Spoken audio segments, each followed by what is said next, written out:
Morning. Just doing a quick audio check for those online. Are you able to hear us in the room? Yes. Yes. Okay, perfect. Good morning. We'll go ahead and start the 911 Advisory Board. It is 10:04, and welcome, and we'll establish a roll call to establish quorum. Assistant Commissioner Ellison. Kurt Wallace. Here. You're online, Kurt? Yes, I am. Can you hear me? Yes, we can hear you. Jennifer Gonzalez. Present. Andrew White. Present. Yesenia Sanchez. Robert Johnson. Ametria Sidney. Present. Mark Chase. Here. Garrett Huff. Present. Rebecca Ramirez. Present.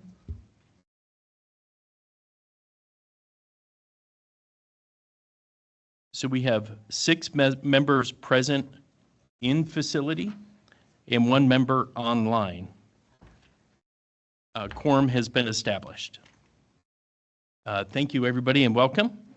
Our first item on the agenda is the approval of the May 2025 meeting minutes. The board has received those in advance. Is there any comment on the drafted meeting minutes from the May meeting? But just a couple grammatical changes if they can be tightened up a little bit. Okay. Thank you.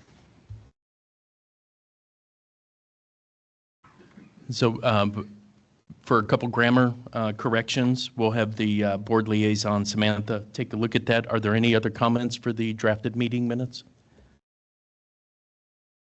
Do I have a motion to approve with those edits? So motion. Do I have a second? Second. Okay.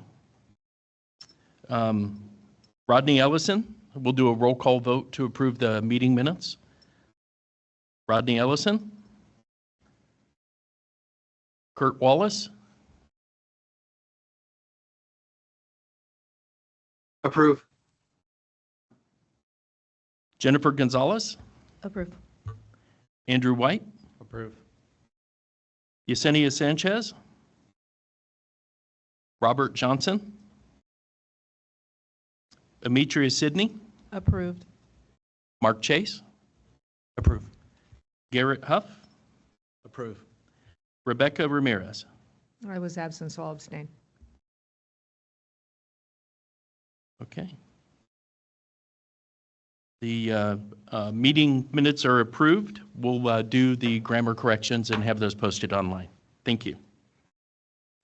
Next on the agenda are public comments for those matters on the agenda. Do we have any member of the public who would request to make public comment at this time?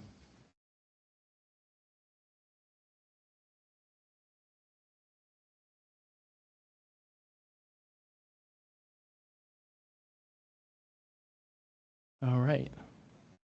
Seeing no request for public comment, we'll move to the next item, which is the California 911 branch report, and I'd like to introduce Chief Deputy Director Lisa Monget, who is also the Acting Deputy Director of Public Safety Communications. Good morning, everyone. I'm Lisa Monget, Chief Deputy Director of Cal OES. I'm currently continuing to serve as the Acting Deputy Director of PSC. So we continue with our robust recruitment to find a talented leader for public safety and communications. Today we'll be updating all of you and the board on the key activities as it relates to the support of the 911 system. And as all of you are very familiar, the 911 system is locally operated by the public safety answering points. We call them PSAPs, and that there's been a national effort to update legacy 911 systems across this country. Today we'll be talking about California's effort, dubbed the Next Gen 911 effort, and also NG911. So we'll be talking about that today. At our last meeting in May, you may recall that we talked about some of the things that we learned through our engagements with the local PSAPs and their lived experience as they had migrated to the new system.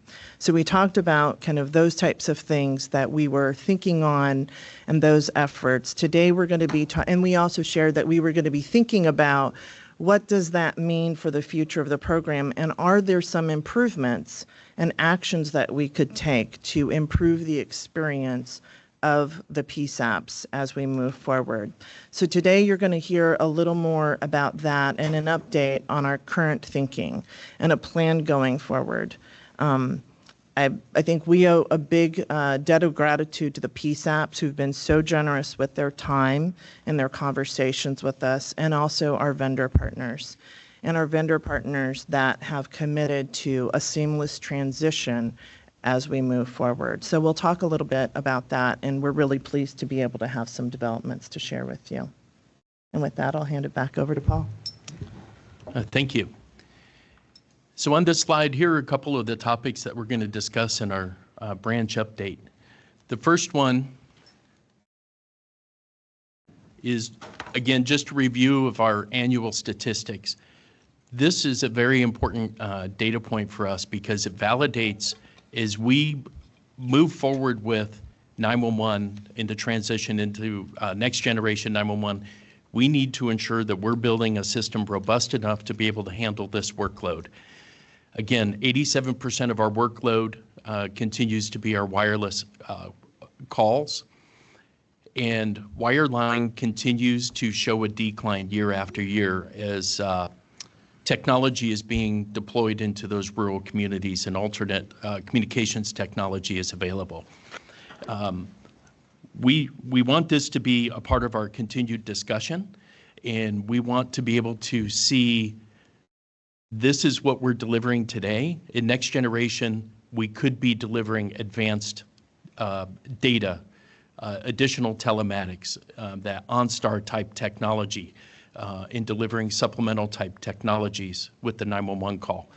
So again, we're going to continue to track this and report out at each one of our boards.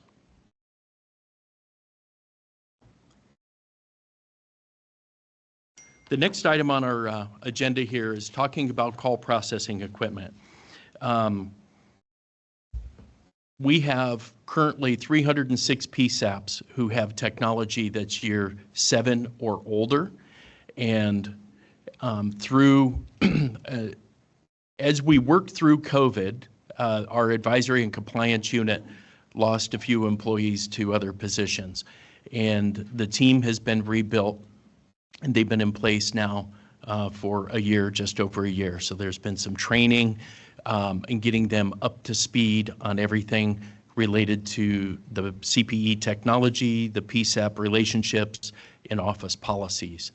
And at the same time, we had the cloud-only CPE contract available, which relied on the NG911 network to be delivered into the PSAP. And as a result of all of this shift in personnel and technology, some PSAPs waited and are still waiting to deploy newer technologies. If you remember earlier this year, we spoke to the board about OES updating our call processing equipment contract.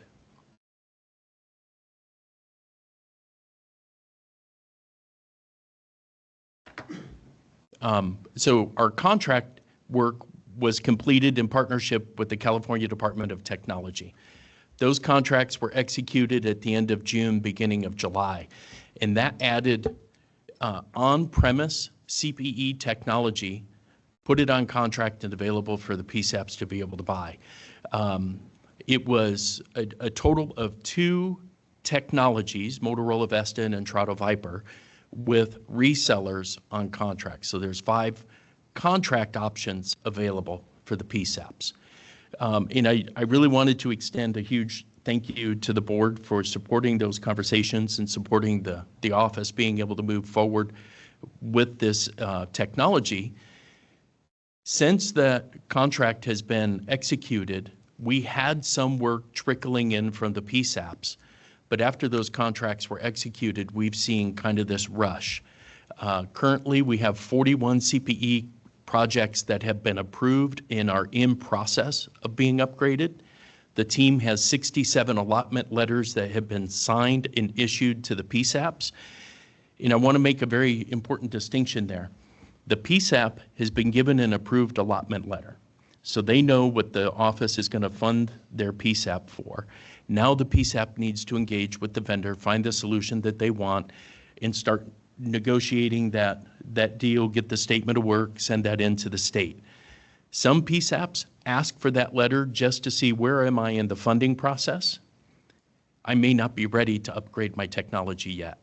Some PSAPs are like, we're ready to upgrade technology, I need my funding letter, and I'm going to engage. So 67 sounds like it's a really good number. I don't want to diminish that, but it doesn't mean 67 PSAPs rushing to do an upgrade today. And then we have an additional 30 pending review and signature by the team. So a total of 138 PSAPs in some phase of upgrade. And what we're trying to do is prioritize those PSAPs. If we get 5 PSAPs that send us a request, we take a look, how old is your technology? And we're trying to put the oldest ones first because they're the most important right now. So the team's been doing a great job. I want to do a shout out to Janae Dabrowski and her team. They've been communicating a lot with the PSAPs. We've got a lot of questions coming in, and they're pushing a lot of work out right now. So I wanted to give that update and pause for any questions or comments. Could I maybe underscore a couple of things there? And I'm going to take the risk of saying things that might need to be edited by Paul here. When we talk about this, I think the most important impact of it is it expands the options for the PSAPs. Previously, they had been limited to using cloud-based only. This expands their options, which I think is a good thing. For us, why you might hear some enthusiasm from Paul about this is because this was a heavy lift because we had to work through the state contracting process. It's not something that we can just do on our own. So navigating the state contracting process and why these numbers are important to us is that these are kind of metrics for us to make sure that we're supporting the PSAPs as they make this important transition. For those of you that don't live in this world all the time, when we talk about Next Gen 911, right, it's not just the network. We also need to be upgrading the call handling equipment out at the PSAPs. And so Cal OES plays an important role on that piece. So while we're doing the important work on kind of thinking about the network side of the house, it's important to keep the good work moving on the equipment. So they're kind of companion pieces is how I would describe them. So big thanks to the team and thanks for the PSAPs for really leaning in on that. Yeah, thank you. And those were good comments. No reason to hesitate. The meeting's young. You still may need to edit me later. And I do want to emphasize, not all of these requests are for on-premise equipment. Some PSAPs are still asking for cloud technologies. So we still have both available. Both technologies are still on contract.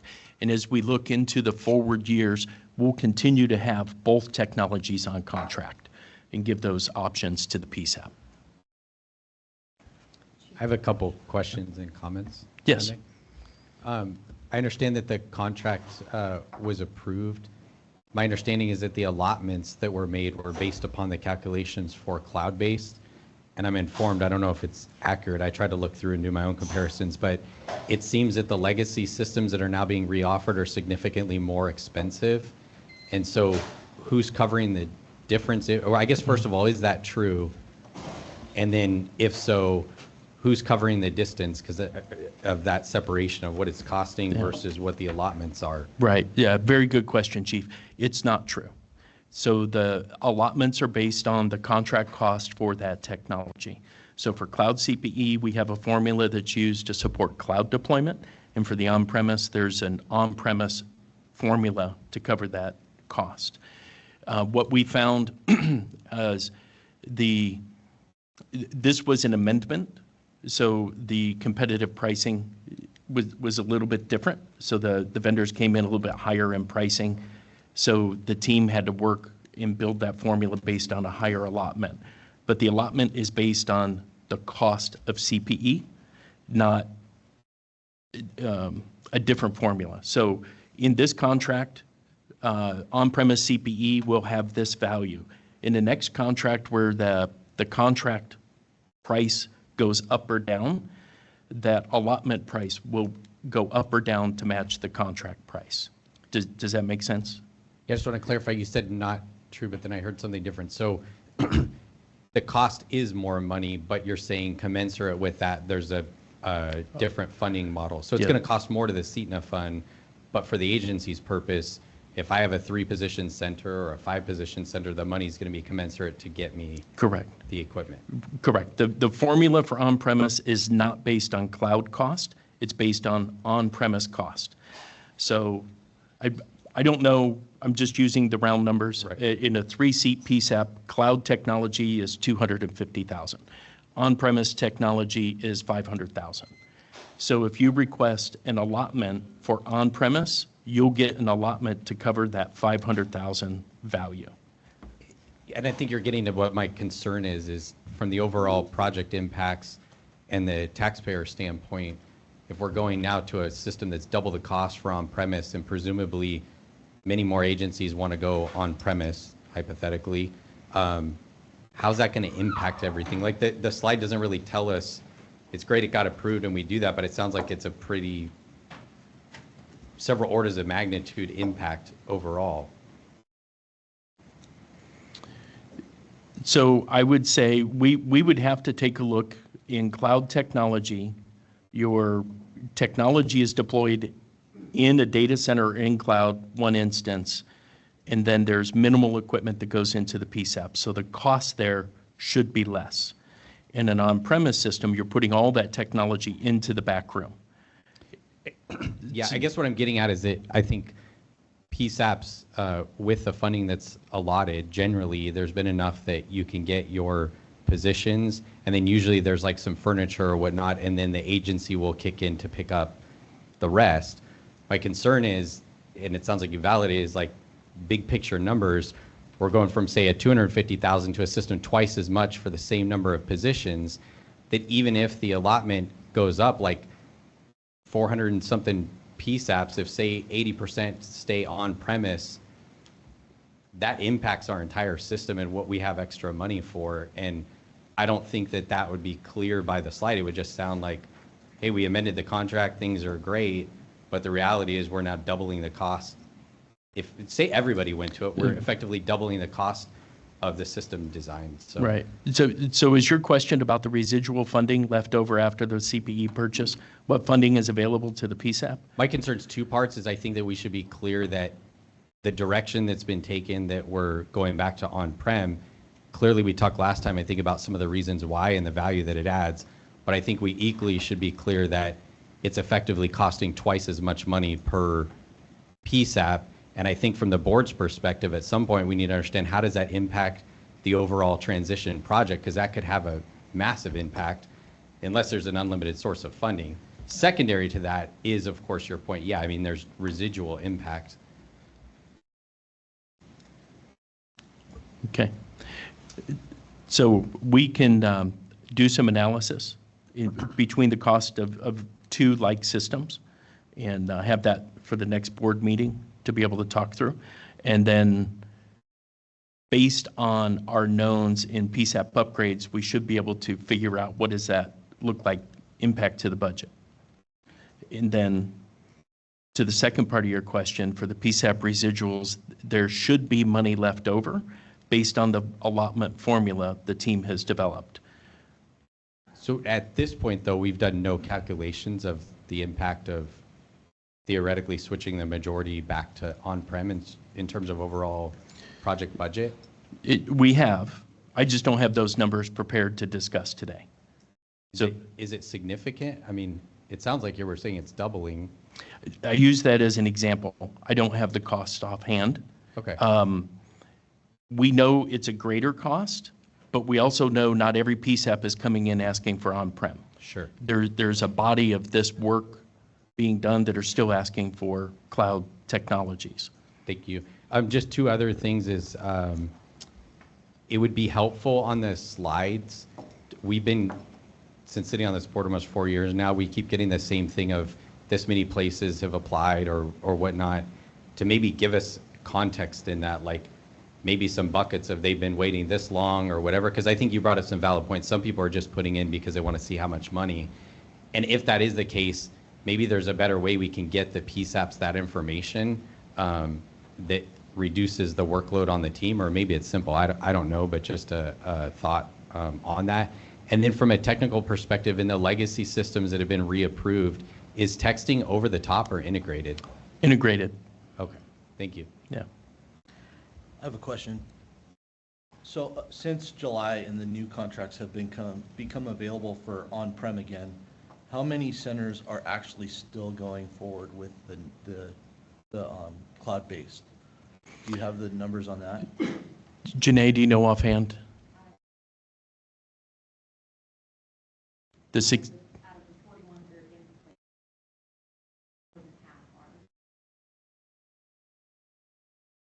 Yeah. And can I clarify that as well? The half that are cloud, were they already in process and so they just finished it on cloud, or did they decide to go on-prem? Most of them were already on cloud. I would say about 10 are moving on in contract. Okay, so we can look at probably an 80% estimate will be on-prem in the future if we use just that basic, super basic math, a majority? The 67 letters are for on-premise. Okay, so we're assuming that since it's agency prerogative now, we should assume in the calculations that it will be on-prem for the majority for budget purposes. And then I would also guess that most of those agencies are on a fiscal calendar, which means if they just now are learning, for whatever reason, just now learning about the budget needs, if there's anything they're going to have to pick up on the end, they're going to have that budgeted, which would probably be a next February to April-ish before they can have organization funding. Okay, thank you. Mm-hmm. I have something that I'd like to add too. Yes. Question about this and agreeing with my colleagues and their statements. When somebody goes with the on-prem and they go with a more legacy style system, what's going to happen in the future with those components and how that's based in when they eventually, my assumption is, go next gen? What's the time trajectory for that, and what's the cost trajectory for that? So are we basically getting hit twice for upgrading these facilities? So that's baked into the contract. The vendor has a requirement in there that they have to be able to receive a next-gen 911 call native and at no cost to the state. So if there is any work that needs to be done, it's on the vendor's dime, not the state or the PSAP's dime. That is a very specific requirement that's been written in since the 2012 contract. And we've kept it into all current contracts. Okay, then the next one is along the lines more of our presentations and the staff reports that go along with what we hear here today. It'd be really helpful to have these ahead of time so that we could read them and become more informed and ask better informed questions along the way. So having the staff reports and the slides available not only to us but to the public ahead of time would be very helpful.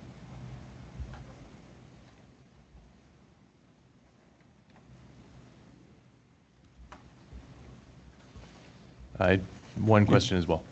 So please just confirm, if a PSAP submits a request for allotment to the PSAP advisor, then the letter they're going to receive back has both allotments on it for on-prem and cloud? They have to ask for either one or both. Okay, so the PSAP can ask for both and receive both? Yes. Okay, thank you. I'm sorry, I have one more follow-up. What do you think is causing the on-prem requests at such a high rate for those that are not already knee-deep in the next gen? Is it just a lack of confidence? Is it, what's prompting that? I don't think it's a lack of confidence. I think it's the tried and true. It's their comfort level. Which is ultimately a lack of confidence in the new system. But there are so many other changes in the PSAP. They know their phone system they can keep as a constant. They know what they're buying. They know the vendor. They know the techs. So that's a change they're not willing to embark on, based on our feedback that we've received. And is that feedback, what we heard previously was that there was going to be a lot of stakeholder engagement and going out to a lot of the PSAPs in the regions one-on-one, but what we've heard is that that has not taken place fully. So how are we gaining that information? How are we gaining that feedback other than just the ones that are specifically requesting, the projects that are kind of have gone awry that you're going into? How are we receiving that feedback and aggregating it? So the team's been out hitting the road the last couple 4 or 5 weeks, almost every week. Parts of the team have been out engaging in PSAPs, whether it's local PSAP group meetings, organized PSAP manager meetings based on region, like Orange County. The team was down in Riverside County recently. We've engaged with the county coordinator group who, like LA, has a very organized county coordinator. When they have a meeting, they bring in all of their PSAPs. 78 PSAPs, not everyone attends, but it's a very vocal, engaged group. So those are the engagements that we're doing. And this slide actually identifies some of the work that the team has done. Now, this is the specific fiscal and operational review one-on-one visit to the PSAPs. So far to date, we've got 43 completed. The team has been out visiting 43 PSAPs and having that conversation of, this is the technology you have, this is what's available, here are your stats, here's how you engage the office. So there's a lot of engagement that's been going on. Is it, perhaps then it's just a geographical that you haven't gotten to all the, there's a lot of PSAPs to get to. I Yes. understand it's a monumental Yeah, thing. yeah. Okay, gotcha. Yeah, and it's easier when we get to the populous areas. If we can fly into Ontario, we can hit that like Palm Springs, Riverside, San Bernardino area very easy. Getting to Shasta is a little bit tougher because we don't have an airport up there, so we've got to schedule a drive. Because of the length of the drive, we try to make that trip valuable, so we're hitting greater PSAPs. Yeah. Is there a way to enhance that communication either through written or a group Zoom meeting where they can all attend and save you time and cost of travel? Yeah, so we do a lot of virtual meetings. Okay. Virtual meetings are great. We can give resources and do follow-up email.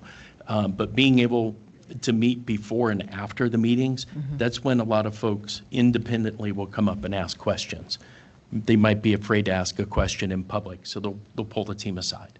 So we prefer in-person, but we definitely do virtuals as well.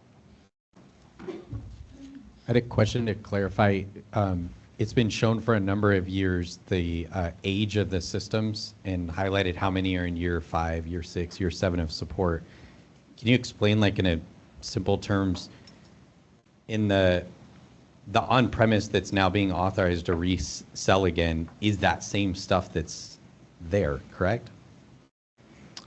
Like Vesta, it's the same Vesta that was there. It's the newer version we'd get anyways through maintenance. Like, it seems that part of the project now, while things are being reanalyzed and stuff, is indirectly being rushed because all these agencies that are in that group, but the vendors under the same obligation to continue supporting those as if we're giving them now maybe double the cost to put in the exact same equipment that was there before. Can you kind of walk us through? So the technology in the back room would get upgraded with a CPE replacement. The technology they have there might not be in support anymore. So they can have a server that is working, but support is end of life. Gotcha.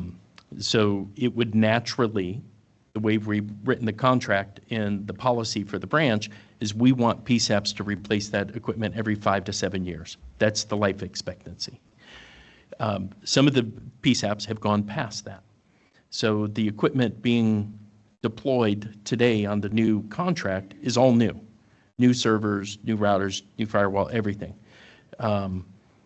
So they're not reusing any component. So it is a real rip and replace refresh. The Vesta and Viper, it's the same platform, but it's their updated software package. It's not what was purchased 10 years ago. Is it a different software package than what you'd be getting through the maintenance? Yes, because the contract is different. Gotcha. Thanks. I have a comment. So change is really hard for everybody. And if we're changing because of confidence or comfort on what we're used to, then we're pivoting from a plan that was outlined, pretty well defined, and reaching into the future. So that's my comment, but is there any proof of the fact that the new plan wasn't working, or are we just changing this because people weren't comfortable? I would say this is more a comfort level. And from my perspective, looking at the technologies that were aging,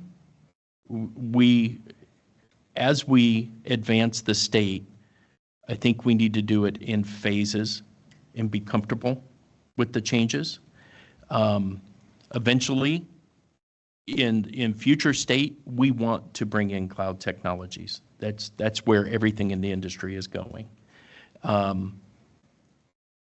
But I think we probably got a little too aggressive and made people uncomfortable. So we need to slow down and assess how we can get there long-term and evolve our contracts, get our next-gen project deployed, get cloud CPE implemented and deployed, and then we're 447 PSAPs. Everybody's on a different refresh cycle. So, CHP goes, their 20-plus centers go today. Fresno goes next year. City of Sacramento goes in 2 years. So we need to take a look at how can we support those upgrades, ultimately looking long-term to get everybody on a cloud system. Yeah, I agree with that. I would like to see us still moving forward to the end goal of next gen. I think as an advisory board member, I'd like to request your team to come up with a well-defined plan as to benchmarks, phases, however you'd like to call it, but so that we can actually review and advise on that, because right now I feel like we're kind of flying by the seat of our pants on some of this stuff. So is that, I just want to clarify your ask, is that for the next gen deployment or Yeah, ultimate cloud CPE included in that? I guess the whole next gen platform, because I feel we're giving an on-prem solution, kind of pausing or going backwards from what the original plan was. So how do we still get to the end state, even though we're pivoting a little bit? Mm-hmm. How long are we pivoting for? All that like in a clear, defined plan so that we can actually hold ourselves accountable. Okay. So I just want to clarify, we have two technologies that we're talking about. Next-gen 911 is the routing and delivery of a 911 call or 911 traffic because it's data in an NG 911 world. CPE is the technology to answer the phone. So we can definitely provide a defined plan, but they're not blended. Cloud CPE and on-premise CPE will work in an NG 911 world. It's based on what the PSAP's operational impact is. In a cloud environment, in a full next-gen 911 environment with cloud CPE, the PSAP has options of how they position their dispatchers to answer that call. In next-gen 911 with on-premise technology, it still gives them options on where they want to route the call. How they answer it becomes a different conversation. I understand that. So Yeah. we were operating in two separate tracks, but in parallel Mm-hmm. before. Now we're not so much in parallel. Let me take a crack. I think what I hear you asking for, and I'm just going to summarize what I'm hearing, is just having a deeper understanding of what this means, right? This is a change. And I think we've talked to you today about the tactical aspect of that, right? The operational aspect of it and the administrative aspect of it. You're wanting to understand the impact. You want to understand the fiscal impact in terms of changing the composition of the on-prem and cloud, but you're also wanting to know about the impact to the rollout of the broader project. That's what I think that I'm hearing, and I think we can certainly do that. I think Chief White is talking also about, while this is helpful, it doesn't talk about kind of how long the waiting period, how long PSAPs are waiting, in addition to the overall fiscal impact and the fiscal, how does this change affect the budget plan? So that's something else that we are going to need to go back and talk about. And then also, I think I heard a request that, so that you can be better informed and the public can be better informed, that these PowerPoint, these decks be available in advance of these meetings so that you're not reading and hearing about it at the same time, presumably so you don't think of a great question right after the meeting, right? And it allows for a more robust conversation. So that's my takeaway from this, and this is what I'll talk to the team about. Was there anything that I missed? I think to add in also the implementation of it. Yes. Yeah, yes. so that being a piece of it. And then also specifically the level of engagement and a plan for that engagement, so that dispatches that may have a feeling that the engagement is not occurring when in fact maybe it is aware of, here's how we're going to roll out the engagement, how that will look like. So if maybe you're going to get to them in next quarter, they're aware of that. So they go, okay, they're not just ignoring us. They are coming. They've got a lot to do. So maybe those things as well. memorializing and first of all, I think walking you folks through what the current engagement strategy is. But then recognizing the benefit of actually having pre-scheduled things so that it's not just reactionary and only when they have a problem. So that maybe they know that we've got monthly or whatever the steady cadence of meetings are. And what can we accomplish through regularly virtual scheduled meetings, and then maybe layering on these in-person meetings. Does that capture kind of your thinking? Chief White, did I think miss that- something? I think that do a good job of pulling it all together.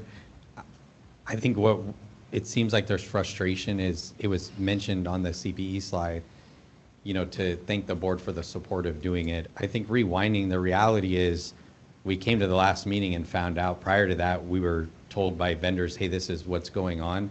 And I think what we all give a lot of latitude to is you mentioned the tactical things, there's things that you have to do at a staff level that timing-wise, it's not always going to line up. But I think when it comes if the question isn't raised about the costing, is it at the next meeting or a subsequent meeting, or maybe it's later on in the thing that we find out, hey, suddenly the budget's now ballooned again. I think many of us, if not all of us, have received public criticism about the cost of this whole thing and what's the cost of Plan B. Either there should be a demarcation to say we actually had no role in the going back to on-prem CPE, or if we do, then sort of what's the advice role? And I know you've talked about sort of reshaping. I think that expectation needs to be reset, is what things are we actually advising on? Or is it that we come to meetings, get an update, can ask some questions, and then move on? And it helps us better do what our job is, or decide if we even want to be on here. But I think also too, it's not fair to the staff to kind of, we're going back and forth. So that's something I hope you can help bring to shape. What does that actually look like? I don't think we're there yet with just getting informational updates. We should be saying, here's what we're thinking about. What do you all think? And here's the pros and cons. And as you alluded to, sometimes we get really down in the weeds of the technical, which sometimes is needed.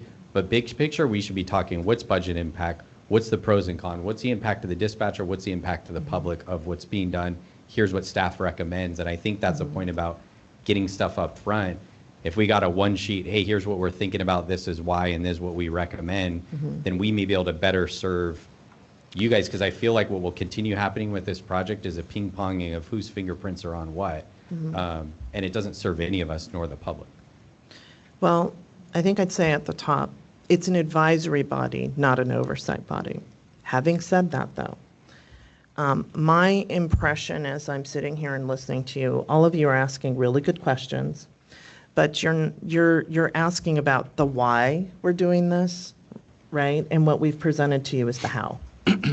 And so it feels that we've skipped a step, and that we should have spent more time on the on the front end, that as an analysis was conducted and there was a determination that we should move this way, we should have spent time with you folks on here's what we think a problem is, and here's what we're looking into, and here are some alternatives that we're considering. And and granted, I've not been coming to, I'm kind of a recent attendee, so Paul can holler at me if we did that before I started attending, but that's probably something that we, not just on this issue, but maybe on some other issues, have that conversation. Because it kind of diminishes your role, right? Because you're here and we're just coming and we're going to brief to you the how we're doing it and that we're already doing it. And you don't really have a role in that. And then the suggestion is that you're a part of that. So that's kind of how I'm taking this. And that's what I think. There's a theme. All of the questions that you're asking and the comments that you're making feel to me like all related to that. So absent that kind of briefing or that kind of information, you can't really fulfill your role on this advisory board because frankly, you're asking really good questions that I should be able to respond to and I can't right now. So that's an indication to me, right? So I appreciate all of your comments and your questions, and we're going to take that back. And then we'll do kind of a sweep of other issues to see if there are other things that we need to sit down and kind of bring you folks in on kind of the thinking on the front end. And just to be very transparent, it doesn't necessarily mean, I've been doing this a long time with different advisory bodies, it doesn't necessarily mean that the body votes thumbs up, thumbs down on the go forward, but you're convened for your expertise from all of the PSAPs, the operator, all of the different expertise. And the thinking here is that this is too important to California for just state government to do it alone with the PSAPs, but that you folks can lend all of your expertise and that we can have a conversation about it. So that's my takeaway from this and the conversation that we'll have on our side about that. And if I'm missing anything on that, let me know. But that's my impression of this. A couple points thank you for what you've said. The other part of it, I think, is not just communicating with this board, but with the actual PSAPs, because I think there's some limbo out there and they would have to come to the website. I think there's been some changes. I don't fully understand them all, but there've been some changes on the website that everyone's very appreciative of, that we're adding information there. So it's a one-stop shop for them. But the PSAPs are having to come see if there's an update as opposed to us pushing out communication to them. So that has become a couple of the questions is, hey, what's going on with that? And what do you know? And, and then it's I don't know what I don't know, So yeah. There's that part of it. And how you hear about something matters. Who you heard it from and how you heard about it matters. Correct. And we talked about that last time as well. And so that's very helpful if you can not only push it out to us, but as able, put it out to the actual PSAPs, because those managers, you do have a lot of experts on this table, but you also have a lot of experts on the wrong end of the radio to make some of these decisions. We aren't the PSAP managers. We're the ones is out in the field managing an incident, not the center itself during the incident or the communication lines coming in and out of this center. So it would really behoove us to get the managers that are currently in the role engaged and updated. So thank you. Thank you. I have just one other thing to add, more of a procedural thing. So if a constituency, whether it was a PSAP group, the California Fire Chiefs, Police Chiefs, if they wanted to have a letter circulated or some comments, public comments in writing circulated, how would they go about doing that to make sure the entire board was made aware? Is there a forum, a number of boards and councils allow for that public communications to the board or to the chair to be published as part of the meeting packet so that the group can actually look at them? And then we would be informed and be able to discuss if any of those comments were relevant to something that we were talking about, either on the agenda, not on the agenda, topics for future. Is there a format in which people could submit these letters or these public comments in writing and have them published for the public to see in keeping with bag leaking? I think I'm going to have to go back and talk to the attorneys. I think my first blush reaction is that it's probably part of public comment, but I think I'm hearing a little more nuance. So let me go back and and not just assume that past practice is kind of the best thing. So let me go back and have a conversation with our legal team. Does that work for you? Yes, thank you. Okay. I've got one last comment before we move on. So this is my fourth meeting. I'm one of the newest members of this group, and I was really excited to be involved. I'm also, we just opened a brand new secondary PSAP, so I have, I'm drinking from the fire hose, is learning about all of this stuff, but I've really come short on trying to figure out what our role is on this advisory group. When I was interviewed and whatever selected by the governor's office, I never received a packet of what my responsibilities really are, true definition of what this board represents, what we're supposed to do, what we're not supposed to do. I've done a lot of deep research into that to try to figure out, what I'm supposed to be doing or not doing. And it's very vague. You say we're advisory. I have found some indications that we are an oversight board of the Setna funds as well. So there is an oversight portion of it, I believe, but I don't really know if we are or not. It's all stuff I've just kind of found thumbing through old minutes and old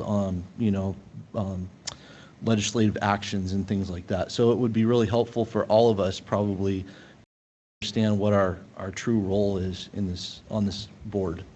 First of all, I'm really impressed that you went back and did all of that staff work, but you really shouldn't have to do that. So let me go back and talk to folks about kind of what, just in general, not just for you, but what your onboarding has been.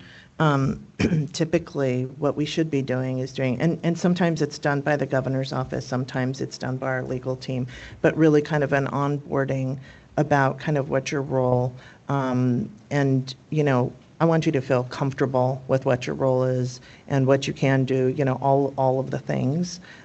So we need to address that. So I think let me go back and have the conversation. And my guess is that if you're asking that question, then others have the same question.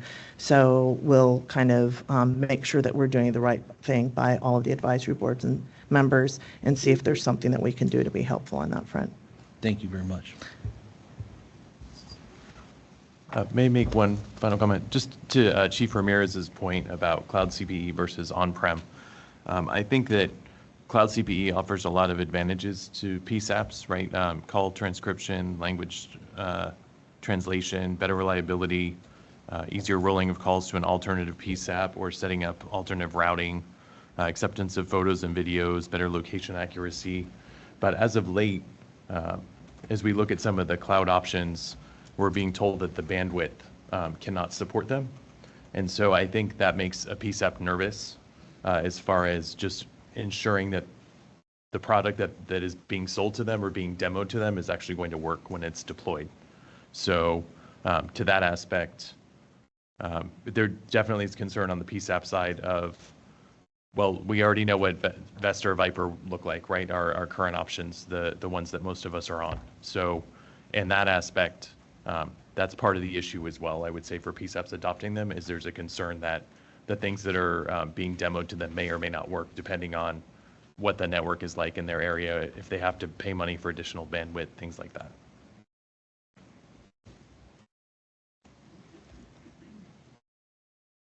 You thought it was just the slide. Yeah. No, it's a good conversation. Yeah. All right. So again, just wrapping up the fiscal and operational review, the team's been doing a great job of getting out there and meeting with the PSAPs. They've been in their seats for some time, so they're able to go out and do this by themselves. They don't need somebody else from the branch to be there to help guide them. They've done a really good job of that outreach. If you're a PSAP or you know a PSAP who hasn't been scheduled and wants to be scheduled, reach out to your advisor. If you don't know who your advisor is, on our webpage, we do have that information available. And ultimately, you can reach out to Janae Dabrowski, and she can get you connected with your advisor to get those scheduled. And they physically come out. They have a printed batch of materials. They come out and discuss what you currently have in technology, what your stats are, how you're answering meets the standards, and they want to talk about your operational impacts, what's happening at your PSAP. So they're a good resource, and they don't necessarily have all the answers, but they have connections to people who have answers. So if there's other questions that come up at the PSAP level, they can get other folks engaged as well. Okay. Our next topic is to jump in on the status of Setna. This is our current fund condition statement that was downloaded with the approval of the governor's budget. So it shows our 25-26 budget. So as you notice, when we take a look at this year's spending authority, there was an anticipation of our Next Gen 911 project being farther along than where we are today. So it anticipated the decommission of Legacy 911, and the Setna fund went down. So we have done some work to put in provisional BCP, provisional language, that if we need additional funding, we can go and request from the legislature. My team has been tasked and is working through now the budget to be able to support this budget authorization through the rest of the year, taking into consideration other costs, the cost of CPE, and the impact of deploying cloud CPE and on-premise CPE, as well as supporting all of our other contracts. So we're working on that analysis now. We expect to brief that to Chief Deputy Director Mangat in the next probably month. We'll have all that analysis done with all of the folks that are using Setna to support their operations. So as that becomes more clear, we'll definitely be able to come back and report that out to the board.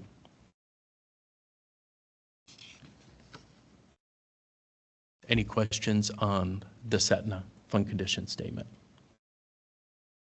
Is anybody monitoring the chat? I'm sorry, there's a comment online. Yes, and Gina has her hand up. Gina, so Sarah, question for you. We have Can you hear me? a comment from a public member online. Yes, can you hear me? I do have a question. Or My question is regarding the impact on the public. We're receiving reports that individuals trying to call 911 are unable to connect. I'm wondering if you could please explain the nature of this problem and what might be causing the disruption.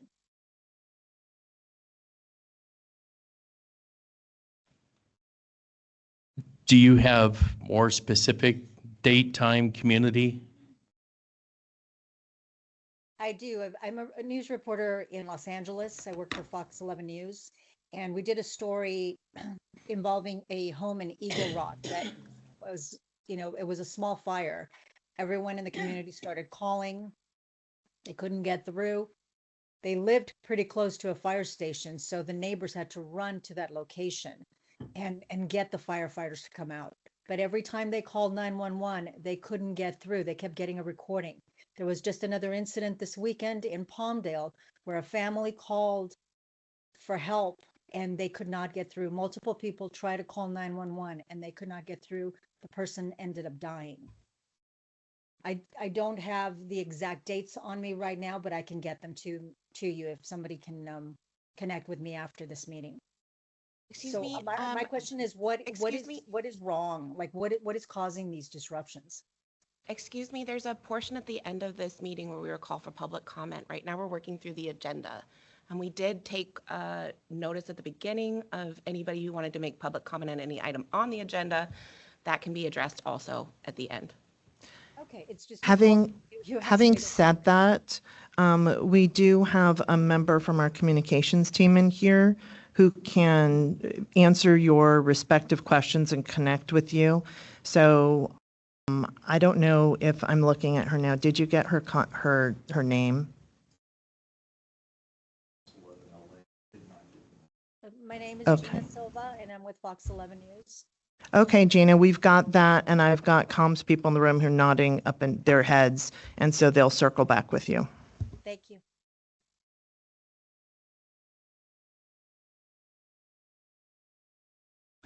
Okay. As a part of our Setna requirement, every year we do an annual analysis to set the rate. That process starts in June. We reach out to all of the carriers. The carriers have to report all of their access lines to us. We take that data, that data is collected in the month of July. The governor's budget is signed in July, so when that fund condition statement is available, we're able to take what our budget authority is, collect all of the access line data, and then we have a spreadsheet that we fill out. We take a look at the budget carryover from previous year, the total budget authority that we need. That delta tells us how much cash we need to collect, and then there's a formula that we go and evaluate that rate. So that work is going on now. We've received all of our access line data. We did have one carrier did not report proper numbers, so we had to work with them to get their numbers validated. We just got that done on Monday. So the team is putting all of that information together. We're drafting our letter to CDTFA, the California Department of Tax and Fee Administration, which gets reviewed and signed by our director.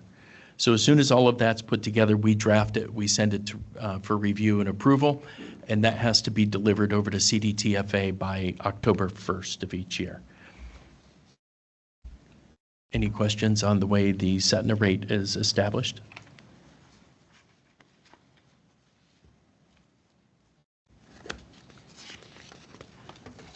Okay. So next, I want to go into our Next Gen 911 update and kind of go from where we were in May, the last time we met. In May, we outlined the development of an interim plan with two main priorities. Our first, to simplify the complex Next Gen 911 network and introducing the use of transitional elements. From that May meeting, we've done a lot of work and decisions have been made on how we're going to move forward, and a plan has been developed, and we're in that initial phase of that plan. In the near term and long-term actions, our main priority is to replace the legacy and outdated legacy 911 system. That's going to improve access to 911, improve the PSAP experience, and maintain the resiliency of a Next Gen 911 network. At this time, our Cal OES team is working with the California Department of Technology, or CDT, which is our contract control agency, and we're developing a contract to support this interim plan, and we expect that to be finalized in about beginning of October of this year. We've done a network analysis, and in that analysis, we've looked at the architecture, both inside the state of California and what other folks have done around the country and how they've solved their Next Gen 911 deployments. And we've used all of that data to come up with the design of our network that will be deployed and implemented in a phased approach to support Next Gen 911 services during this interim plan. To simplify our network, we're going to be migrating all services, voice and location, to the current statewide Next Gen 911 provider. One of the important key factors that we had to look at is who has network and equipment in every PSAP and who can support this currently in current budget and with minimal distraction and impact to the PSAP. So Atos will be the vendor that has the statewide technology and all of their network deployed in the PSAPs. And they're going to be used to replace that complex network design that we originally started with multiple vendors. Phase one of our interim plan will be the migration of the Next Gen 911 traffic at the existing 23 PSAPs. We're going to be working in the coming months to move that traffic at those 23 PSAPs to Atos. And we are also looking at the use of transitional elements to help improve the PSAP experience. And what the transitional element will allow us to do is to go from two points on the dispatcher screen. They have to use one tab to answer legacy and one tab to answer next gen. We want to give them one pane of glass and allow that ability for the call to come in on one line for them to be able to answer, and then transfer will be made easier because it'll be able to go back through a selective router and transfer next gen to legacy, legacy to next gen. Additionally, we're going to be transitioning all of the Next Gen 911 location services, or ALI, to Atos to deliver statewide. And this work is vital for the continued support of 911 regardless of legacy or Next Gen. But also, again, we want one provider.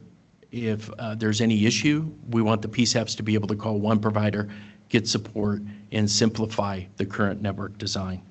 Atos is already responsible for all of that data, so they'll be responsible for that deployment of location service as well. We expect phase one to begin here in September, and we're working to transition those voice services. We expect about the end of this year. There's a lot of variables in that transition, but that's our target. And then the location service, we will be starting that process, and we expect that location transition to continue through probably the end of second quarter next year, May, June timeframe. Again, a few variables in there, but we're working on the definite project plan there.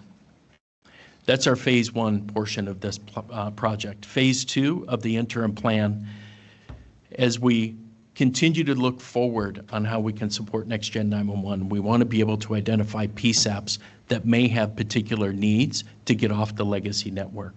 And if there are PSAPs that can be migrated, again, making it simple for the PSAP and no impact to the operation, we want to get those prioritized for migration.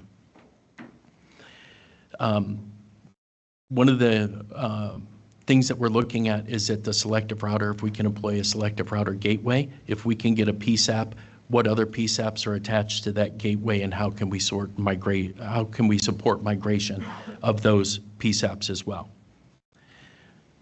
We expect phase two to begin about the first quarter of 2026. We're doing some analysis and working with the carriers who have the selective routers and the PSAPs attached to those, looking at PSAPs currently near the 23 deployed. Is there anybody out there that we can migrate? And then future, are there specific technology needs that drive the need to bring them onto Next Gen? And then phase three of this interim plan is the completion of migration of the rest of the state. We expect this work to begin in about October of next year, October of 26. And as a part of that plan, we are also looking at building the redundant network that we spoke about in May.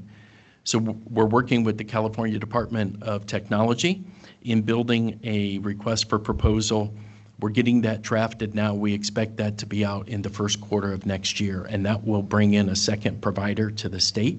So as we look at interim phase one and interim phase two, this parallel work's going to be done. We're going to bring in another vendor, bring them on contract. So as we look at that phase three statewide deployment, we can start to migrate traffic at the same time we're building a redundant network in and around the Next Gen 911 service to provide absolute redundancy and a robust network to support 911 call delivery. So I'll take pause and answer any questions. Where's or is there a written plan of previous to the NG911 project? There was a study that was done with recommendations, how the system would be modeled, et cetera. And then there was a fairly detailed plan of how that would all work out. I understand you've kind of verbally summarized, but where would we see the plan of what's been decided? So we're currently working to develop that plan. We've got some time next week where we're working on that future contract and putting together all of the architecture. I would say probably mid-September we'll be drafting the full plan, and we're still working to get the deployment plans to support interim phase 1 and interim phase 2. So all of that needs to be pulled together to be able to provide the total overview of this plan. But I would say going back to that next gen study that was completed, I think all of our technology questions are answered in that original plan. The difference there is the network architecture. And our original plan. Yeah, I guess what I'm meaning is the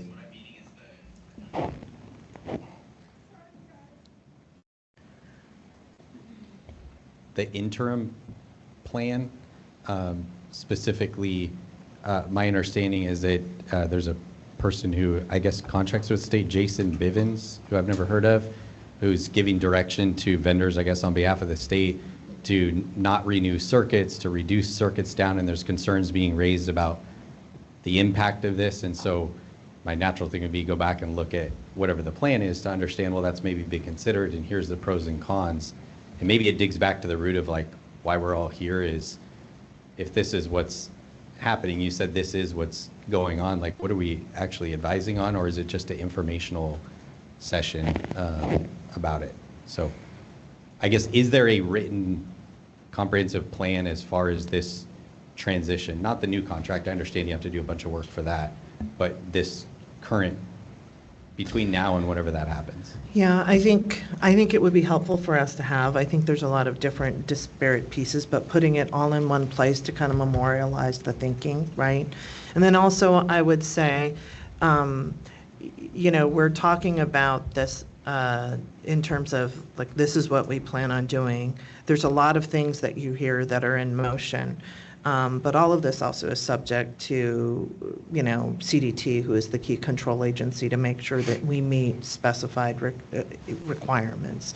So we're not at a point of anything that can't be undone necessarily, but I think this is our stated intent. But I think your comment is well taken, to have something kind of memorialized, not just on this is what's happening, but just as and this is why. This is why we think a transitional element would benefit the PSAPs of the state of California for these reasons, and what we learned from the conversations with other states. This is why we think in this moment, what problem is solved by a single vendor and what problem solved by having an RFP for an open competitive process for a secondary vendor. So we can do that. So just drilling down, because it's going to impact before next meeting, we could get that. You talked about the transition that's happening for Alley. My understanding is that the directives have already been issued. Is that accurate or inaccurate? You talked about transitioning from Alley to the Atos will be the sole statewide provider for Alley. Is that transition currently underway right now? No, it's not currently underway. We're walking through all of those plans. And the deployment plan for location is still being developed by Atos. And Jason Bivens works for 911 Authority, who is our IT project management team, who we contracted to support the next gen project. So he is spearheading all of that data collection for all of the project plans, so we can get them developed and then take a look at where do we start, when do we start, and what are the impacts to the PSAP, so we can develop that communication plan. So in terms of an impact to a PSAP right now, Alley will continue to be delivered via the RNSPs? Yes. Until an unknown future? We're targeting September to start this work. Okay, so since that would occur before our next meeting, I guess my question is, what's the impact to the PSAPs of reducing down to one Alley delivery circuit for the agencies? So they wouldn't reduce down to one Alley circuit. The impact to the PSAP is currently the region vendor delivers to a a box in the back room. That box connects to their CPE. In the future, Atos will come in and replace that box, and it'll be network connectivity to their box to CPE to deliver Alley. So there'll be a visit from an Atos tech to come in and install that, and then work with the PSAP with some testing to make sure location service is being delivered and displayed on their CPE properly. But as of today, right now, my understanding is the way that it works is if at my PSAP, I can get Alley information through the regional service provider, but then if there's some sort of failure, it's supposed to be backed up by Atos? No, It not does for Alley. There's no backup for No. Alley? No. In the future, you'll have 2 network paths for Alley. There's currently 2 in the design, and there'll be 2 moving forward. So if one network path goes out, you've got the redundant path to deliver Alley.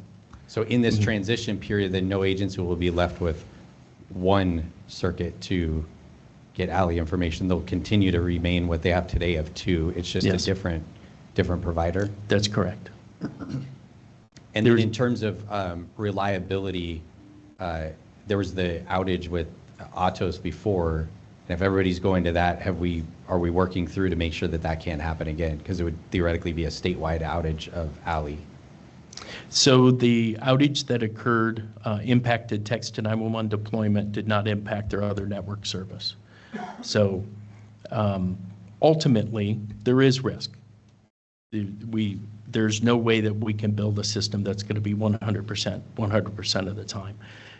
In the next-gen world, we build diversity and redundancy, multiple data centers, multiple network paths into the PSAP to help mitigate what that risk is.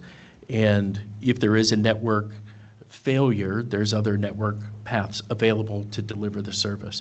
If a data center goes down, there's another data center to be able to pick up that load and deliver the service.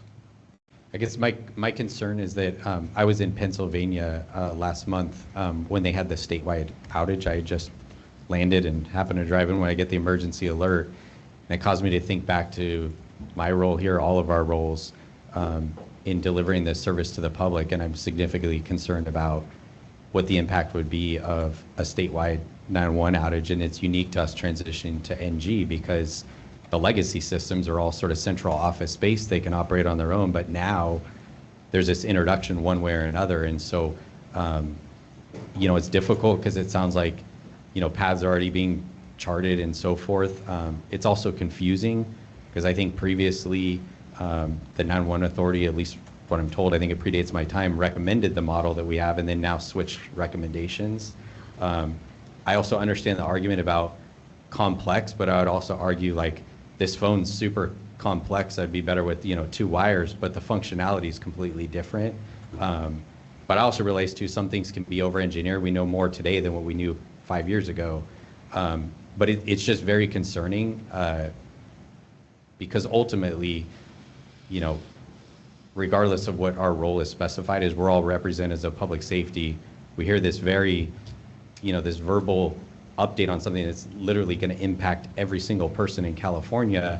And so we're caught in this catch-22 because what do we say? We don't really know what's in front of us. We don't know what a timeline is. We don't know what, we know what a rough timeline, but in terms of like all the moving pieces, and then what are those risks? Because as you said, everything has risks. There's risk for us to sit here and not do anything, and I'm not suggesting that, but how we can appropriately advise to say what our thoughts are on the path forward, it's very difficult. So I've said a lot. I'll leave it to the other board members, but I have significant concerns regarding the proposed path forward. Yeah, I'd like to echo what Chief White had said, particularly when we hear that the system is complex and we're looking to simplify that. And we had heard that the complexity of it created a redundancy that was needed. And so now we're hearing that's being removed and that there's a gap in what it feels like what's a gap in that redundancy until it's rebuilt back in. So I'd like to understand a little bit more about what you were speaking to as far as the redundancy component and how that's going to be handled in the interim, should we go with the one provider. I also feel like, once again, we're hearing about this plan as it's unfolding, And as an advisory board, you would think that we would be hearing about it ahead of it in more of a stakeholder feel to, hey, here's what we're thinking about doing, what do you think? Along with the dispatch centers as well, but we're hearing about it as it's already unfolding. And I think the public's perception generally is that an advisory board would in fact advise, and it doesn't feel like that. So I want to reiterate the interim plan. Right now, what we're doing is moving the traffic from the 23 PSAPs.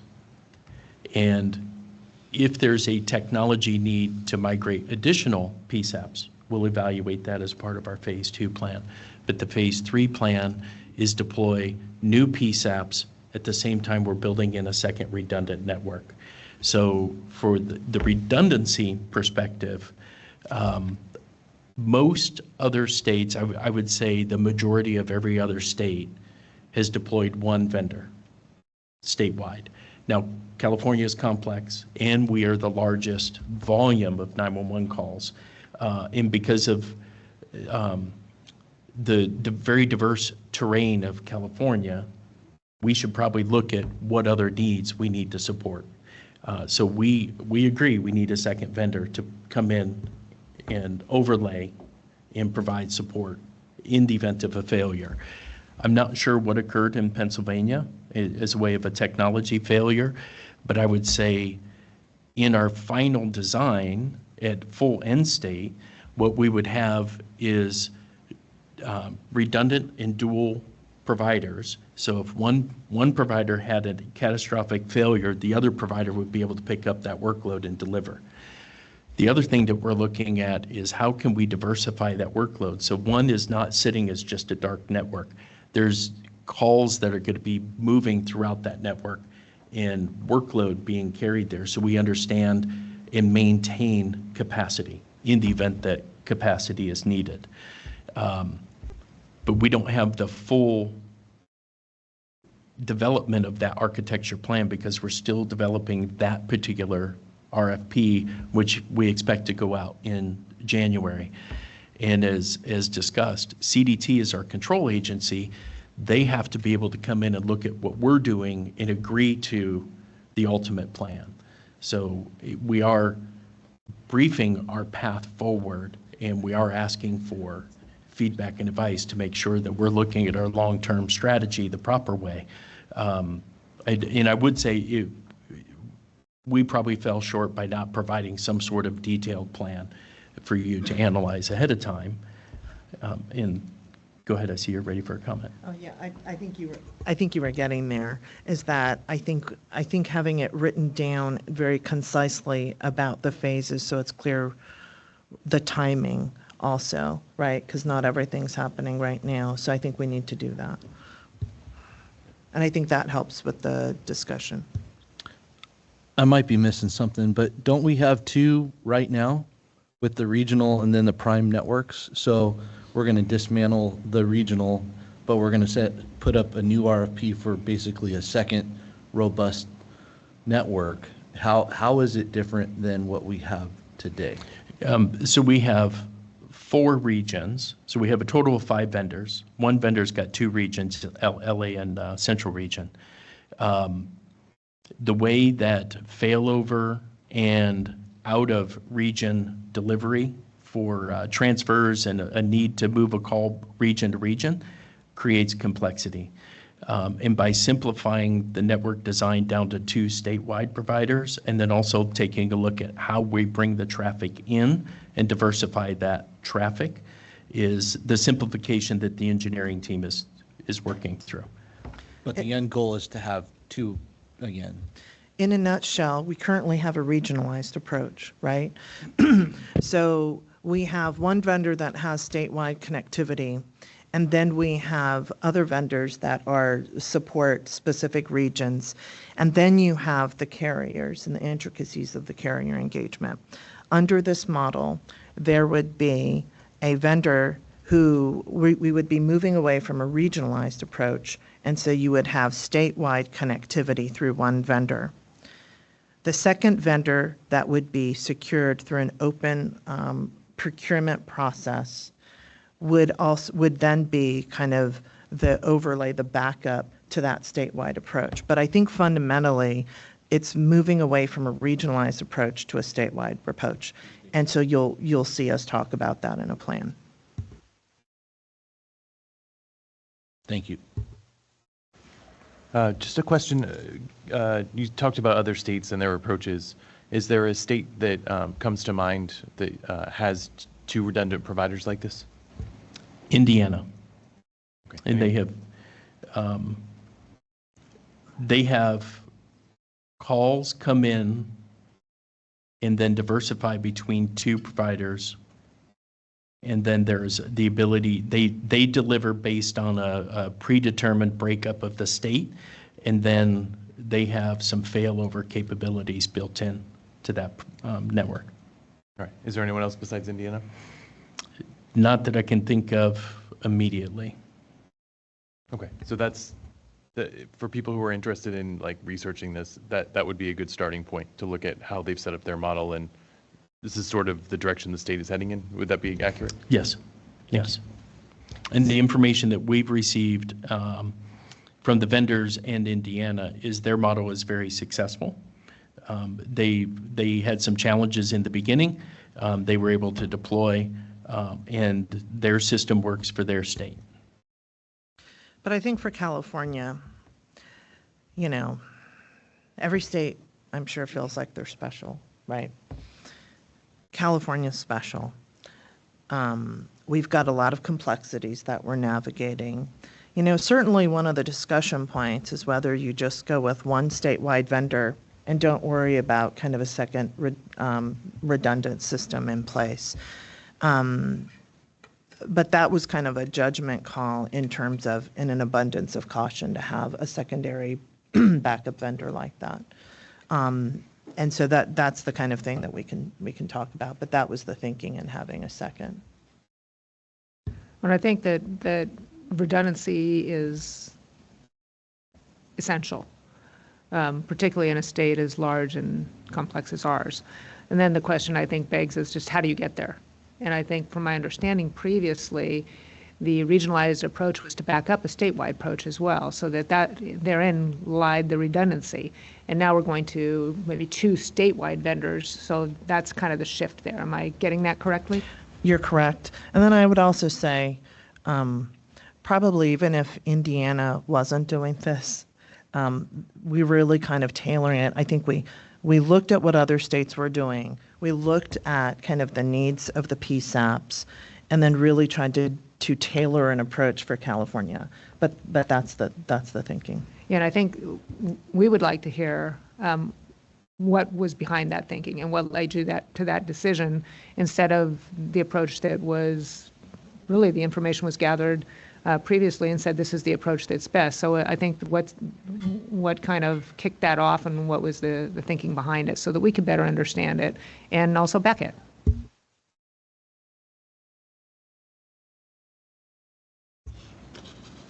Okay, thank you.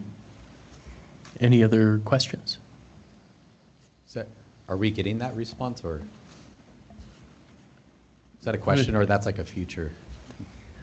No, I would like to hear that. I would like to That's hear what I was what's waiting. behind the thinking.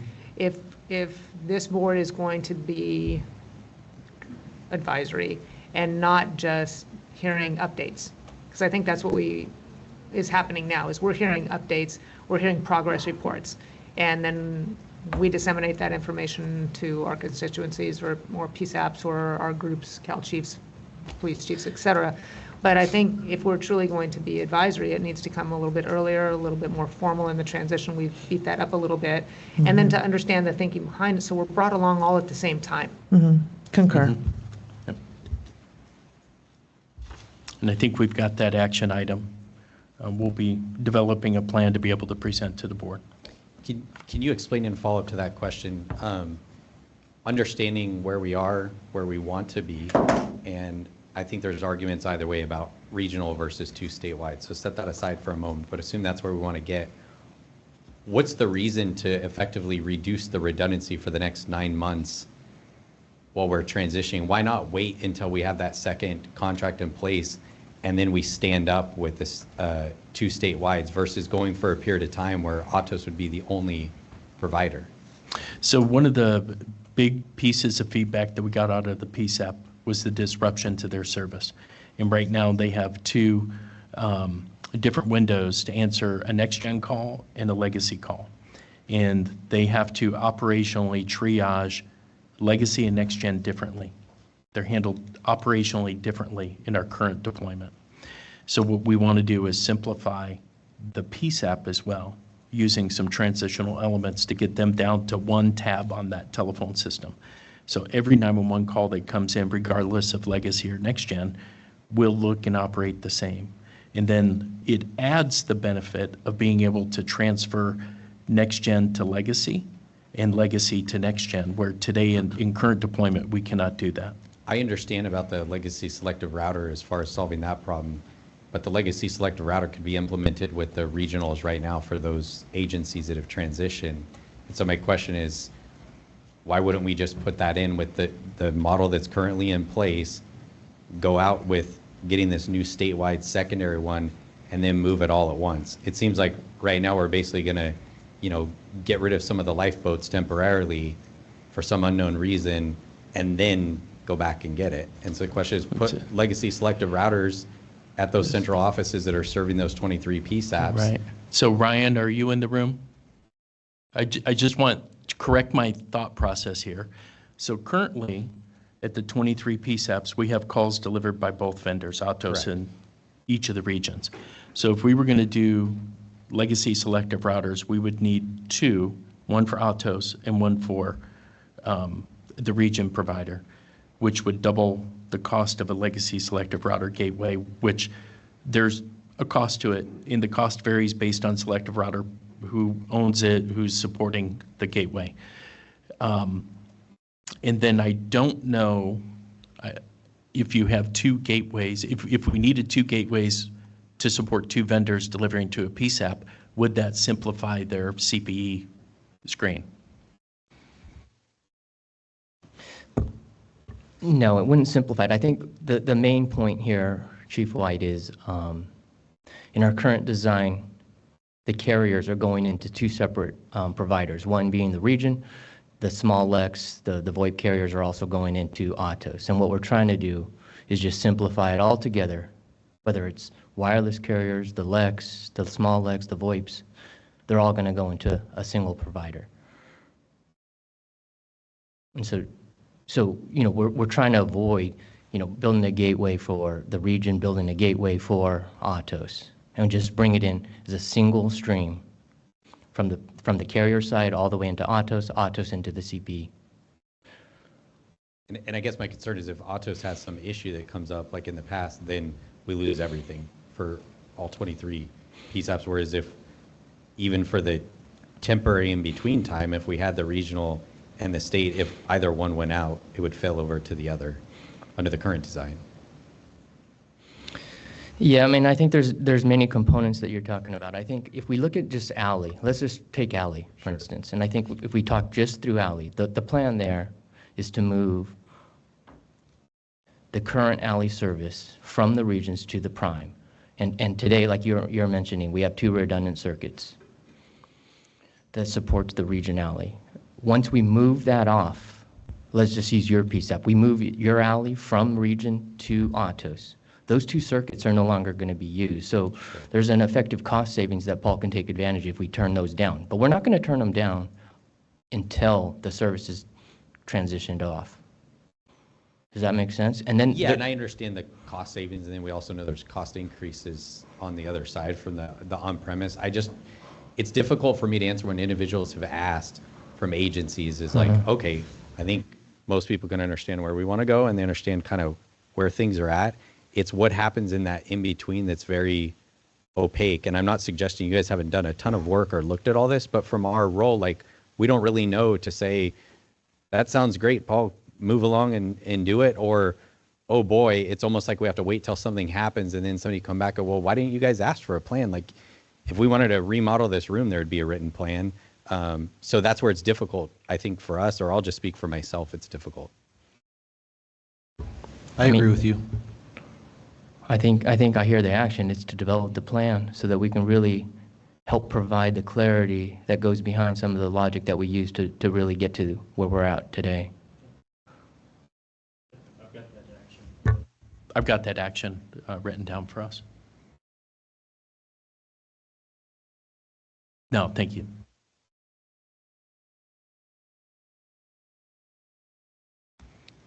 Okay, any other questions?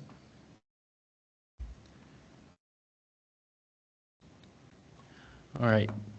Next up on our agenda is the staffing and retention study. Since our last meeting, I will admit I've been extremely busy trying to get to where we are today.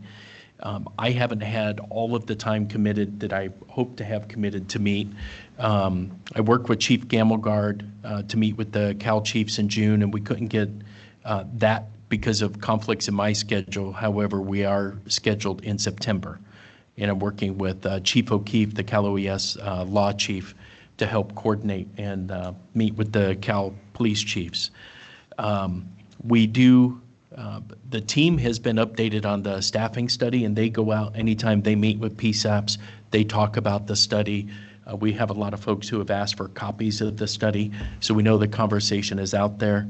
CalNENA, the CalAPCO meeting is coming up in September. At the CalNENA big conference earlier this year, and then the one-day meeting coming up in September, it will again still be a part of our conversation.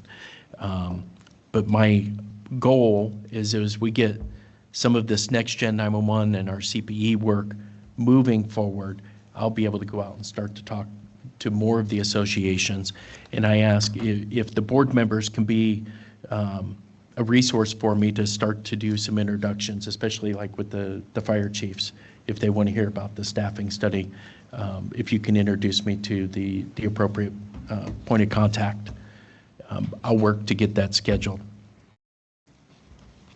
Any questions or comments about the staffing study? I have a question. You're talking about the executive level meetings. What about the actual dispatch that participated in the study itself? Is there any feedback to them? I know it's on the website. Yeah. But is there any feedback for them?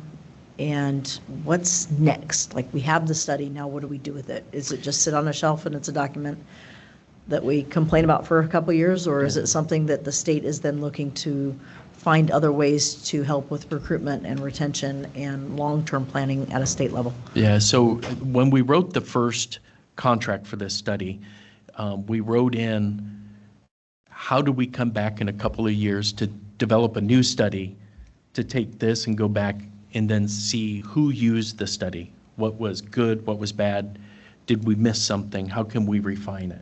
So it can be a tool that evolves. We know a big component out of here was wellness. When the study was done, wellness was just starting to be a conversation in PSAPs, and I think Post had a few courses that were developed. So we're looking at specifically to that wellness component, what has been successful. I will say the Long Range Planning Committee has engaged with Post, the dispatch representative out of Post, and they're having conversations on what wellness classes have been developed, what's available, how do they then use that training component to introduce the study, and then try to share data back and forth. So the LRPC team is also looking at ways to advance engagement. Thank you. Yeah, I just want to add on just a little bit about this study. I feel very remiss in that this continues to get pushed down the line. I understand the next gen is just a huge looming piece that you all are stretched thin to try and work with.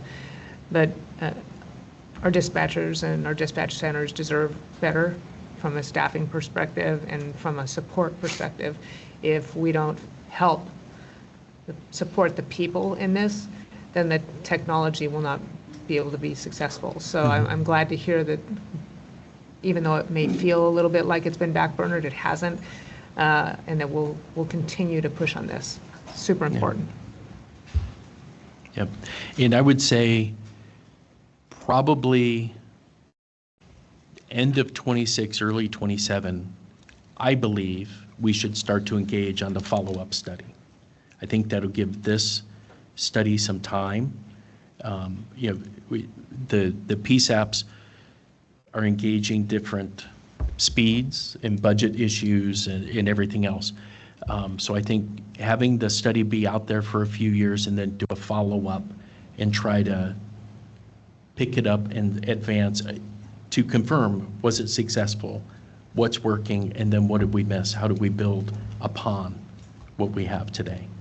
Well, I think that this brings forth how crucial Chief White and others that have mentioned the budgetary impact on what we're doing from a technology standpoint. Every dollar that's spent there isn't dollars that can support our staff. So if even a fraction of what we're going to spend were dedicated towards the dispatchers, it could go a really long way in either their mental wellness, in education, in recruitment and retention. So a wide variety of ways that could help each individual PSAP and the individual dispatchers within those PSAPs. Yeah. And we have an opportunity to remove the government from a study and not do a study to do a study about the study. And that just feels like government, and it's about the people involved, not the paperwork. And so, like Chief said, it makes sense to start focusing on the actual players, not the game. And so I don't know that I'd want to wait 2 years to see if the study was valid. We know it's valid. We're sitting in the rooms with them. We're watching them work 16 plus hours a day because they don't have a relief person, and missing breaks and things like that, and the impact on their family and their wellness is already evident. So I don't think we need to wait for another study to see what we're already seeing. It's how do we work on that to improve their conditions. Yeah, I think to piggyback on that one, a couple meetings ago, a recommendation was made by somebody on the committee to shift some funding to some level of education or career development. And it seemed to be something that was widely supported, and it was supported not only by our dispatchers themselves, but by the coordinating group, by the board. I'd like to hear, are we moving forward on that? So what's coming of some of these things that we're advising to go forward that are related to the staffing study, and how to better support our dispatchers? Yes, we can talk about that. So we, originally, when I started with the state in 2018, every PSAP had $3,000 in a training allotment. Now in 2018, $3,000 kind of went okay. Then we upped it to $10,000 per PSAP. And I had a PSAP, a large PSAP came to me and said, well, I know this little PSAP in my jurisdiction isn't using their money. Can I have it? I said, well, no, that's not fair, because they may want it. But through a conversation, we started talking about the needs of a large center are different than the needs of a small center. Both are important. So we created a tiered level based on call volume. So you can get, the small centers get $10,000, the large centers get $25,000 a year in training allotment. And then our county coordinators, because of the work and the education that they need to be subject matter experts as a county coordinator, they have a funding allotment themselves. They don't impact their PSAP's allotment. And we found great success in the PSAPs engaging. The first year I worked here, we had 2% of the PSAPs use that training allotment. Last year, we had 40% of the PSAPs use that training allotment. So we've done a huge education and outreach. Part of it is there's some paperwork that the state needs you to fill out. It's not difficult, but it can be intimidating. So we have a staff member who created a simple training. Anybody who wants it, he gets on a virtual call, he walks through, he's got sample documents, shows you how to fill it out. When you get it filled out, he'll jump on a call to review the draft. So when you submit it, it's done. He doesn't need to go back and forth. So when we get it, we can process and get that reimbursement going back to the PSAPs. The other component is Janae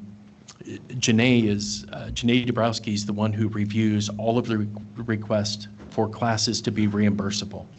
She worked for years in a PSAP and still does part-time work in a PSAP on her weekends. So she understands the operational impact.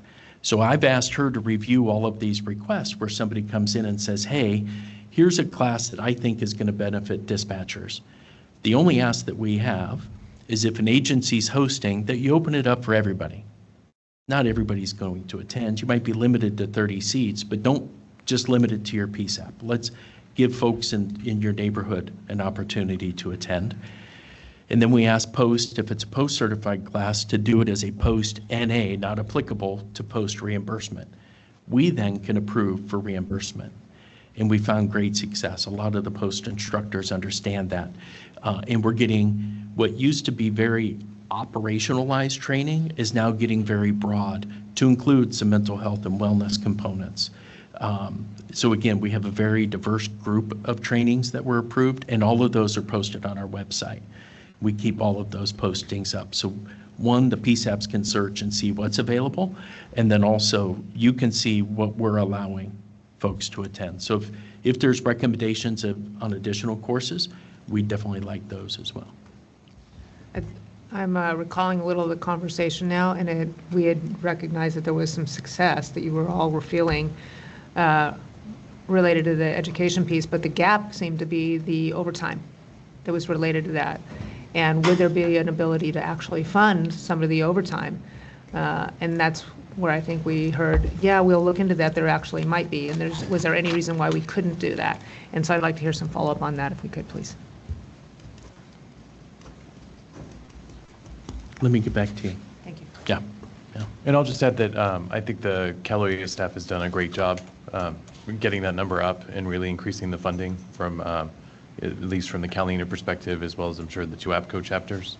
And then the other piece to that is, as far as dispatch and dispatch management and supervisors, we get inquiries all the time about, hey, we'd like to come to your conference, we'd like to come to your meeting, and then we have an education piece as well to tell them, hey, there's state funding for this, and oftentimes if it's a rural jurisdiction or somebody who is not sort of familiar with the different programming that we offer, we provide that feedback as well, and we provide that pathway to Cal OES and who to reach out to. So we're doing that as well as the dispatch organizations. And for those online, what's the name of the reimbursement process? Is there a title for it? Annual Training Allotment, ATA is what we call it. Dylan Crane is the point of contact in our office for anything related to the training allotment reimbursements. Anybody in the office can be asked. So anybody you can send them an email and we'll get you linked up with the proper people. Thank you. Mm-hmm. Okay, any other conversation? All right. Next, I'd like to invite Paul McGinnis to come up and provide a legislative update.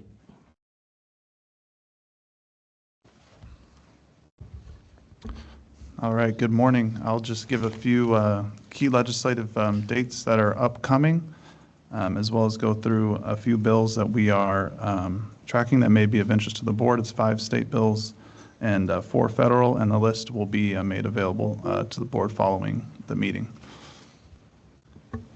So August 29th is the last day for the fiscal committees to meet and report bills to the floor. Following that, about 2 weeks later, September 12th is the last day for the legislature to pass all policy bills to the governor's desk. The governor then has another month. On October 12th will be the deadline for the governor to act on all bills that are put on his desk. Statutes that don't have an urgency clause will take effect January 1st of 2026. So I'll get into just briefly. I know we're running on time. 5 state bills and 4 federal bills here. The first is AB 330. This would extend the operation of the Local Prepaid Mobile Telephony Services Collection Act until January 1st, 2031. That bill's on Senate third reading. AB 470, Assemblymember McKinner. This bill requires CPUC in consultation with Cal OES to establish a process allowing carriers of last resort to be relieved of service obligations in unpopulated or well-served census blocks. The measure also requires CPUC by December 15th, 2026 to adopt a map of well-served areas. The process must include notice and challenge provisions, and carriers granted relief must meet defined requirements during the transition periods. That bill is in the Appropriations Committee currently. AB 645, Assemblymember Carrillo. This measure would require a public safety agency that provides 911 call processing services for emergency medical response to provide pre-arrival medical instructions to 911 callers requiring medical assistance. That bill is also in the Appropriations Committee, Senate Appropriations. Next is AB 654, Assemblymember Coloza. This measure would require the County of LA to establish a homelessness resource telephone system to receive telephone calls regarding individuals who are experiencing or at the risk of experiencing homelessness in order to provide those individuals with resources. That bill is also in Senate Appropriations Committee. And the last state bill I'd like to highlight is AB 727. The bill commencing on July 1, 2026 would require public schools that serve pupils grades 7 through 12 and public institutions of higher education that issue ID cards to additionally have printed on those ID cards the telephone number and text line for a specified LGBTQ+ suicide hotline. That measure is also in the Senate Appropriations Committee. I'll briefly now run through just 4 federal bills that we are tracking. HR 540, the 911 Saves Act of 2025, would require the Director of the Office of Management and Budget to review and make certain revisions to the standard occupational classification system. Measures on the House Committee on Education and Workforce. Next, HR 2937, the Protect 911 Act, would require the Secretary of HHS to improve the detection, prevention, and treatment of mental health issues among public safety telecommunicators. This bill is in the House Committee on Energy and Commerce. Next is S290, would direct the Secretary of the Interior to upgrade existing emergency communication centers in units of the National Park System to Next-Gen 911 system, as well for, and other purposes. Measures in the Committee on Energy and Natural Resources. And the last bill is S666, First Responders Wellness Act. This bill would increase access to mental health, substance abuse, and counseling services for first responders and for other purposes, currently in the Committee on Health, Education, Labor, and Pensions. So that concludes the summary of bills, and I am happy to take any questions the board may have on any of those measures. Question on the last one regarding wellness. That does include dispatch under a first responder title now? I believe it does. Confirmation? I believe Okay, it does, thank yeah. you.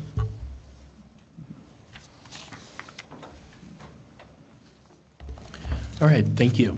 Appreciate your support today. Thank you. Next, Long Range Planning Committee report. The LRPC Chair, Mrs. Alicia Fuller, will provide updated information on the LRPC tasks.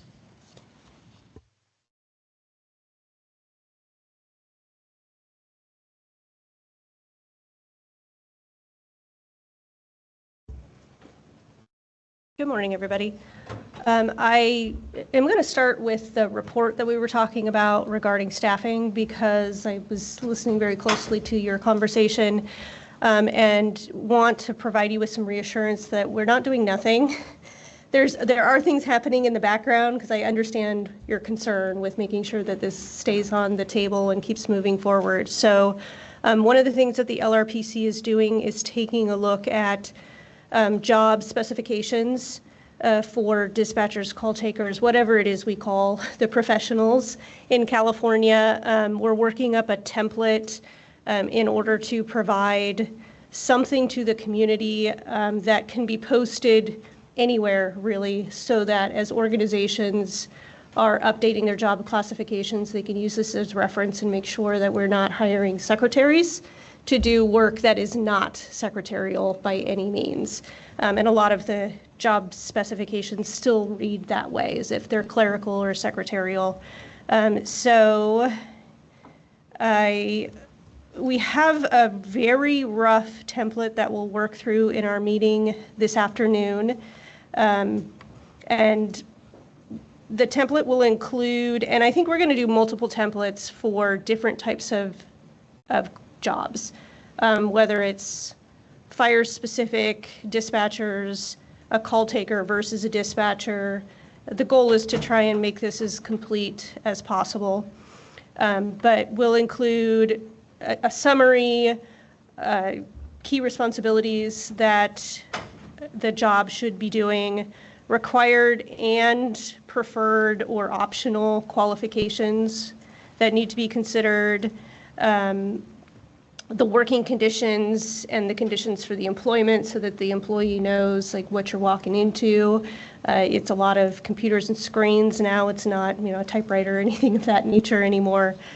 So if there is any category that you would like us to look at for those job specifications, please let us know what those are and we can make sure that they're included so that we don't miss anything. But we're working down that road to make sure that from a hiring and staffing and retention, we're hiring the right kind of people into the right kind of job, and you're not hiring into something on paper that is totally different in reality.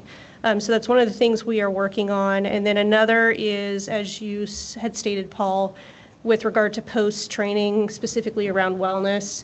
We've looked into that. I had a couple of my staff members really dive into what Post currently offers from a wellness point of view, what those courses are, who's offering them, and how beneficial they are in terms of what a dispatcher or call taker actually needs. Some of them are very beneficial and others, not that they're unhelpful, but they're maybe not the most helpful type of course that could be offered. So trying to identify where the gap is and then work with Post to be able to close that gap in offering additional courses or modifying them. So those are a couple of things that we're working on just to keep this moving forward, to take components of that staffing study and making sure that we're addressing components of them. So in addition to that, let me go back to our agenda. Policy-based routing, we've kind of set that aside for now because of NextGen 911 and the shift that's going on there. Regionalization and consolidation. So just for a reminder for everybody, we did move the LRPC after the advisory board so that we could gain information and insight from this body and then go into our meeting and take it and move it forward. So regionalization and consolidation was one of the discussions that we had come back to the board and asked for a bit more clarification on where you want us to take that conversation. And so I will ask everyone if you've had time to think about that, if there's anything that you'd like to add for us to look at this afternoon and going forward. I'm just going to pause for any commentary on that topic. I have comments on the first two, but not the last, so I'll wait. Okay. And then, like I stated, we're working on the template for the jobs. And then remote call taking also came up out of this board. And so we're looking into that concept and what that means. One of the things that we did talk through in the last meeting that we had brought to the board is what remote call taking means exactly, because with the advent of AI to answer calls, that's remote call taking to some degree, right? By a robot instead of a human being. So is that included in the conversation, or are we really talking about somebody in their home? Or are we talking about PSAPs helping each other remotely if you can't be in your PSAP because of weather, disaster, or whatever the case may be? You go to a neighboring PSAP and you're remote there, but working as if you were in your home. So I'll pause for any additional feedback or thoughts that you may have on that topic that we can add to our conversation. I think it's kind of any of that, anything that's decentralized. Okay. And that's kind of where we've taken the conversation. And then.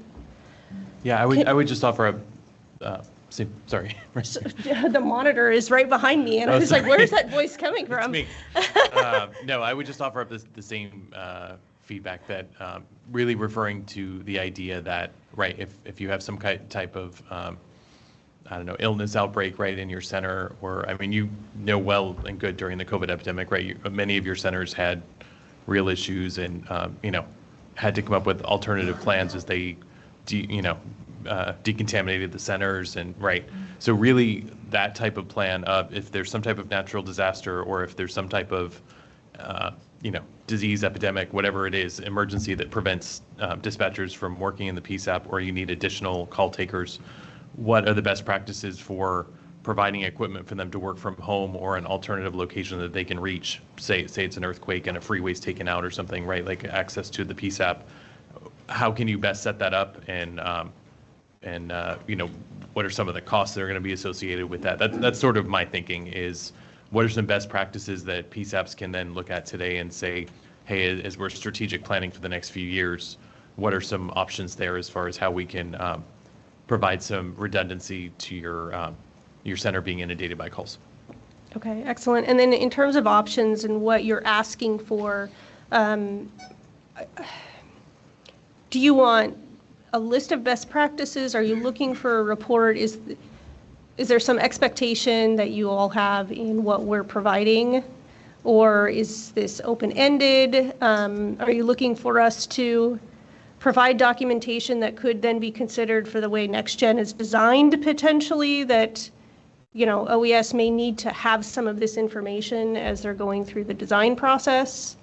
Any feedback on that would be helpful. Go ahead. Yeah, I'm not looking for anything like super robust. I think it would just be for PSAPs that are interested in exploring this today, like what's available today. I know in Palo Alto we have a Vesta command and post laptop that we can connect remotely. And I know if we want to follow up with Jason Jafaris, who works for 911 Authority, he worked for, I believe it's Arlington, Virginia, which had dispatchers dispatching from home. He had a whole setup. He had CAD in his home. He had the phone in his home. He could also likely provide some feedback on how they did that and what occurred. But just really looking for lessons learned from people that did deploy during the COVID pandemic, and how if a PSAP is interested today, how do you proceed forward, right? What are some things you have to think about? What are some IT requirements, basic, not super detailed, right? But think about you're going to have to require, make sure everything has a VPN, has a firewall, how you work with those in your current systems. Just some general path forward of if I'm interested in exploring this option, where do I go for more information? Perfect. And I think that it's kind of twofold, both for this issue, but also for either regionalization, merging, any of that.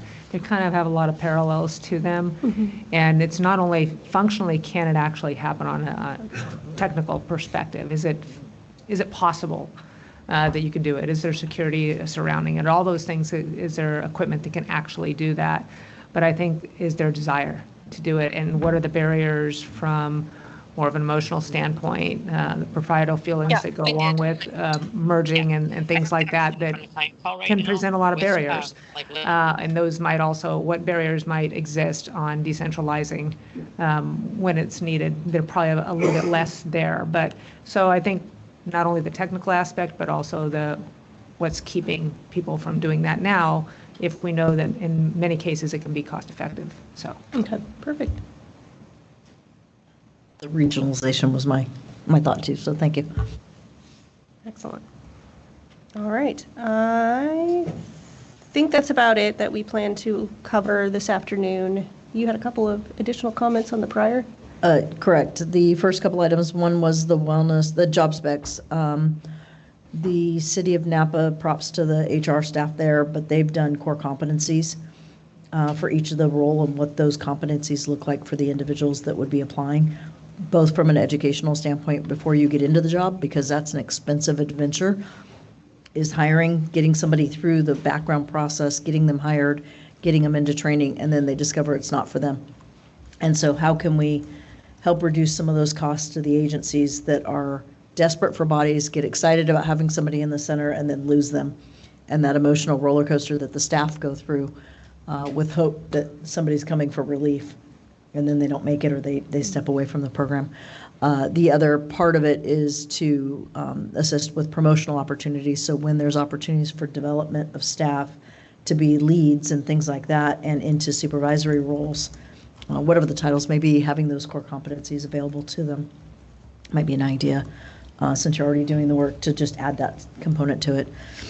The other part was related to the training. The wellness training post does an excellent job on providing training for ongoing development, advanced dispatch training, it doesn't do anything for post-traumatic exposure.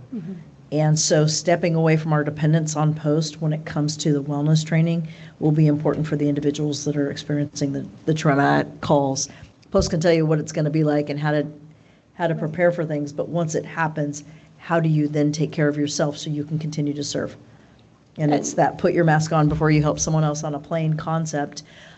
Post isn't providing that kind of training, so we need other experts, whether they're in the world of therapy and that type of thing, or they're in other, I mean, there's a ton of programs now starting up, fortunately, but that funding source or that wellness training needs to be inclusive of those resources that are outside of the post world. Yes, and I think that was one of our key findings in just going through what Post had available. It's a lot of, get up every so many minutes and walk around, right? Exercise, eat well, the things that you should be doing proactively that we all know that we mostly don't do. But yes, the component of after I'm broken, then what? There's not a lot of that in the content. And so that was one of the pieces that we need to figure out how to get those resources. And if we can leverage Post, great. If not, then we need to identify what those are. And thank you for staying on that, because that was last month's request or last session's request for getting it to the long-range planning committee so that you can stay on top of it and move that forward. Of course. So thank you for that. Of course. In terms of that type of support, was there anybody that you talked to that gave you a good example of an entity that's doing it well out there for the call centers? In terms of a PSAP that already is addressing those, we haven't quite gotten that far. Our analysis has been with the post courses thus far, but I think that's the next step is who has programs in place or is partnering with programs, because I know that there are several programs that are unfortunately very expensive that are retreats, right, where you send people and it's therapy, it's exercise. Like, you have all the right people in those retreats. They do scholarship them, but they are very expensive, and there aren't enough of them out there that are doing that kind of work. So, bringing those resources into, we have chaplaincies in a lot of agencies, right? Can we expand on that to help bring the right resources in day to day? I think finding that is our next step. And if we can't find it, we have to develop it. I can connect offline and give you some things that worked in Napa, if that helps. Thank you. Yeah. And I'll send you, so my center, we have a well-being officer who's actually stationed in the center that really looks after the dispatchers and their well-being. So what I'll do is just send you the job specs for it so you can do a comparison and find out if any other centers might have the same as well. Excellent. Thank you so much. Yeah, any resources you have, we'll take and analyze and spread. Any other questions for the LRPC? All right, thank you very much. Thank you for the work you're doing. Thank you. Our next item, 988 update, and in the spirit of time, I'll go quickly through this and answer any questions that come up. So from 988, the FCC made a ruling in July that allowed geo-routing on text to 988 messages. I believe in there they have 18 months to employ the routing, but this is an important distinction. They provided the geo-routing for 988 calls some time ago, went from the area code routing to geo-routing. So at least we know if the caller is in California, we can get you to a California-based 988 center. Whereas you can have a New York area code, try to call 988 previously, you might end up back in New York where your area code was. So the geo-routing has been a big improvement. The federal administration did make a move to discontinue the Press 3 option for LGBTQ youth. The state of California, Cal OES and Department of Health and Human Services and Health Care Services, we are talking about how can we develop a Press 3 option inside California to provide that availability, as well as a couple other options, but the important one is the Press 3 option. HHS and DHCS are doing a lot of work with the Trevor Project on that, and we continue to see technologically it's easy to employ. Policy is, we have to take a look at the entire 988 ecosystem, the impact to the caller, and make sure that we're getting the right resources to the person in need. And then from a 988 Technical Advisory Board perspective, the big component that I'm going to focus on tomorrow in our briefing is the refocus of the board. There were 3 specific deliverables in the Simply Bill 988 legislation, and I think we need to refocus to make sure we get traction on those 3 deliverables as we take a look at the overall 988 ecosystem throughout the state.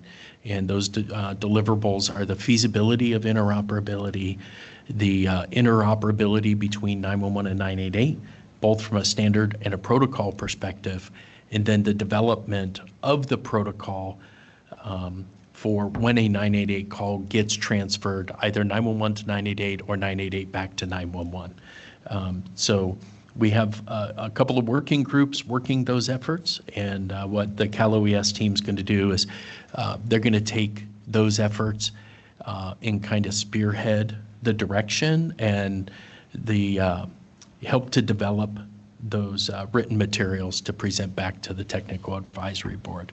So that's our update for today. I'll pause for any quick questions. All right, thank you. Next item up is our closed session. So I think at this time we will go to our conference room upstairs and meet in closed session. Kurt, I believe you're our only online member. So Kurt, if you can disconnect from this meeting, you should have a second meeting on your calendar for closed session. Join that. When we get to that conference room, we'll do a roll call and ensure that we've got all of our board members accounted for. And then after closed session, we'll come back for the final agenda topics and close out our meeting.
I believe we are all back, just doing an online audio check to make sure we're still good hearing online.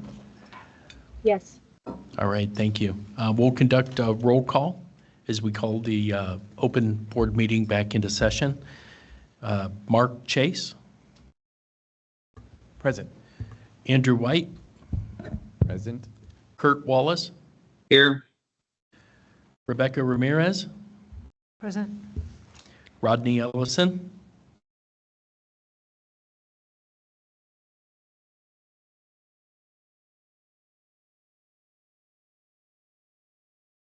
Jennifer Gonzalez. Present. Ametria Sidney. Present. Garrett Huff. Present. Robert Johnson. Yesenia Sanchez. Okay. And just, I heard somebody dial in. Is that Assistant Commissioner Ellison? Is he online? Okay.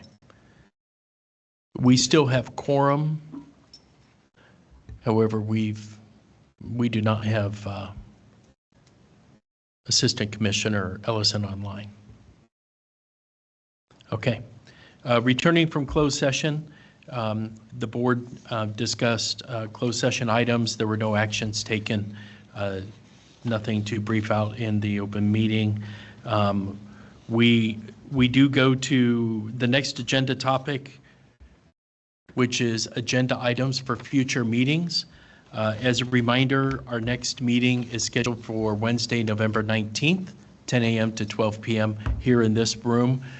Do we have any agenda items for that meeting that we'd like to add? So we had a subcommittee, as I recall, that was developed, if I'm not mistaken. Are we going to be hearing from them at some point, or should they be on a next agenda? Thank you for the reminder. I know.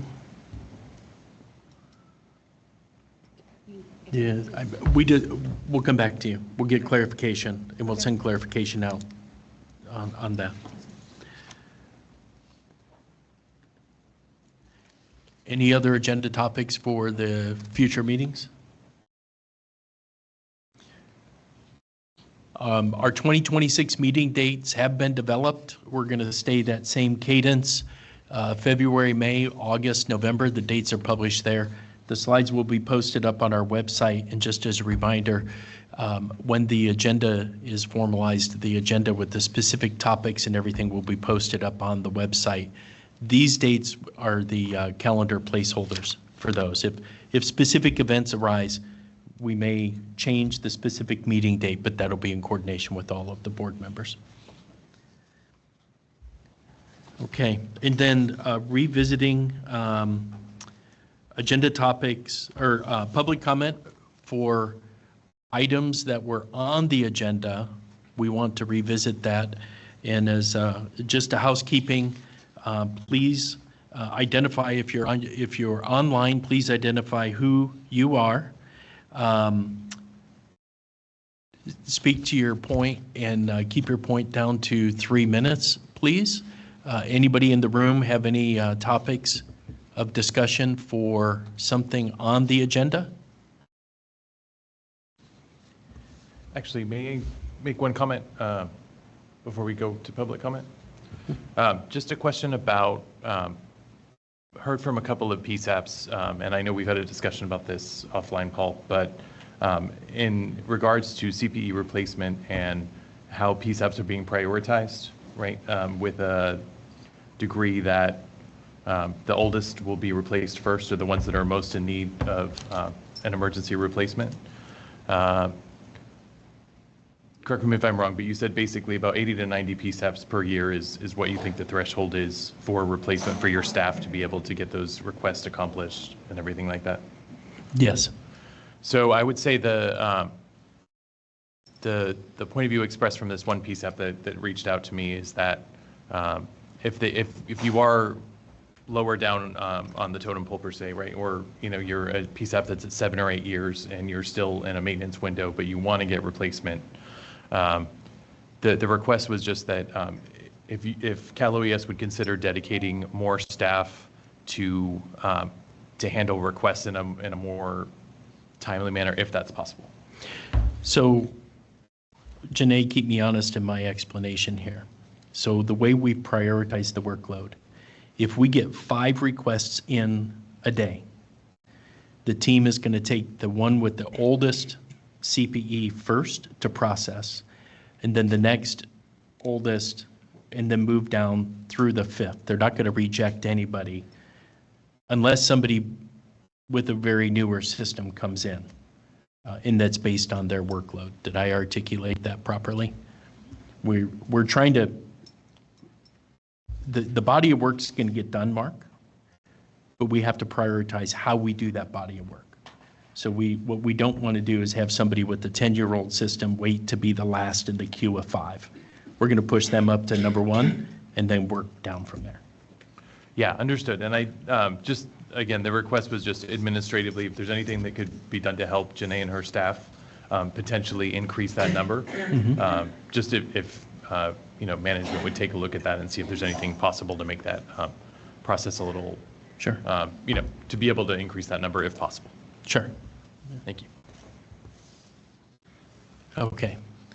Again, items for public comment on the agenda.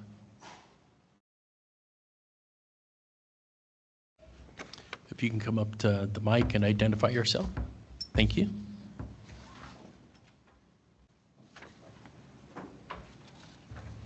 Good afternoon, everyone. My name is Jeff Logan, and I am the Executive Director of Heartland Communications. I also sit on the Long Range Planning Committee representing the California Fire Chiefs Association. So I just wanted to take a quick moment to say thank you to everyone here today. It was a couple of meetings ago that there was a lot of topics, and I had made a public comment just requesting that the advisory board consider the line level dispatchers, consider what you represent, and engagement. And this, from where I sit, has been one of the most encouraging meetings I've ever been a part of and sat here and witnessed. And so everyone really leaning into it has been very well received. A small group of us sat and talked during closed session about the meeting today. And so, Chief White, we really appreciate your comments about setting of funds and where those impacts are with the changes, and also your plans and how requests for plans and how those impact end users really meant a lot. Chief Huff, your talk about not forgetting where we're going in the future and not work backwards really hit home, and we hope that that's heard by everyone. And requiring about roles and responsibilities, I think that's huge, and we really appreciate it. Chief Ramirez, your questions about on-prem versus cloud, are the right questions to ask, and why are people choosing one over the other? And Mr. Chase, your comments about that really are impactful, and I think that people need to hear that. It's not always about, hey, I'm comfortable with this, and this is what I've always done, but some of the planning that's been done in the past is affecting PSAPs directly, and bandwidth is a big part of it. I could talk for a long time about that, but there's things to know of why agencies are choosing one over the other. And if,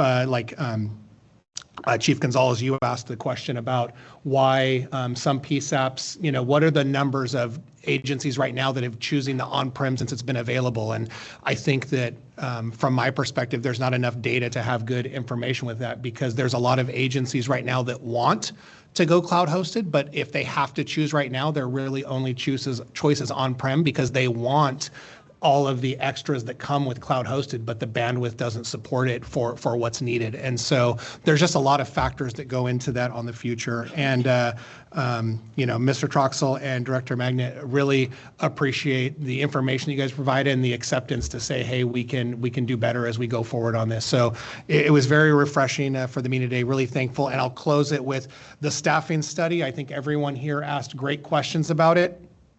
And as leaders within your organizations, I would encourage you to make sure that your directors, your teams, your decision makers are using that as a tool and not, as it was said, sitting on the table getting dust. I know in our agency, we recently completed contract negotiations for new MOUs. We did budget planning. We did training for the future, and that was a tool brought into the process with every decision that we made. And so that should be encouraged by the 911 Advisory Board to all of the opportunities you have within your own organizations. Thank you. Thank you. Are there any other comments?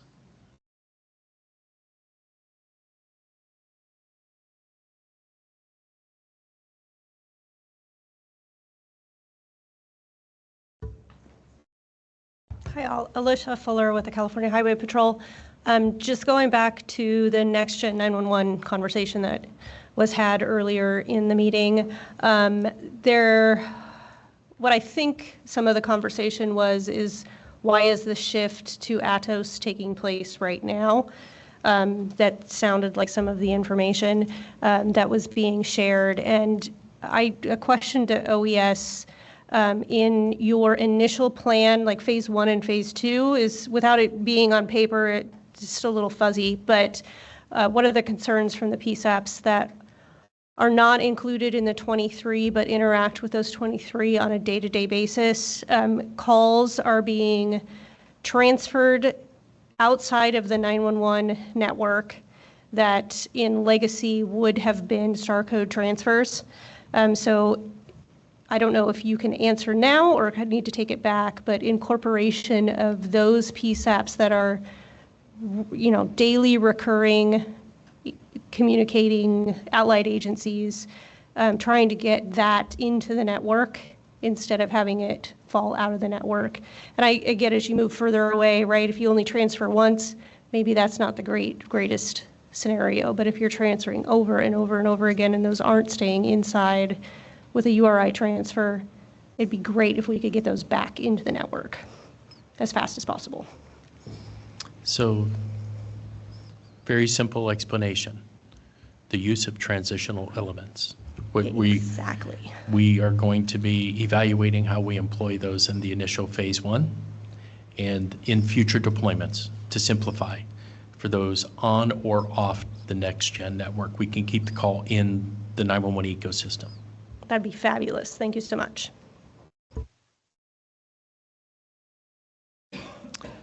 Any other folks in the room for public comment for matters on the agenda? Any folks online?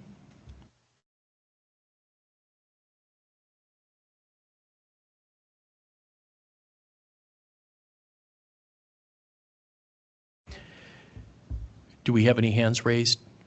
Okay, could you, one of the people with your hands raised, please unmute, identify yourself. Yeah, this is Pam Snyder with Frontier Communications. Do we know when there will be a public notification to the originating service providers of the shift to Atos for Next Gen? We are working on that now. I don't know exactly when that will be delivered, but that's a work that's in progress. Thank you.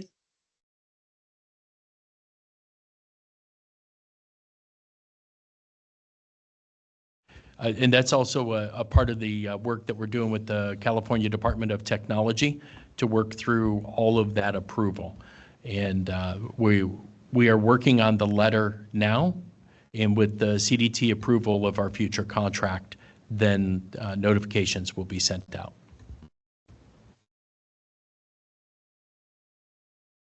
Thank you, Paul.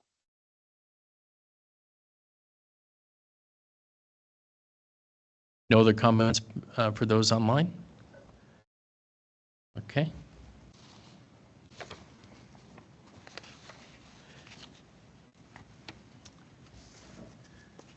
And then I think the last item is public comment for those items not on the agenda.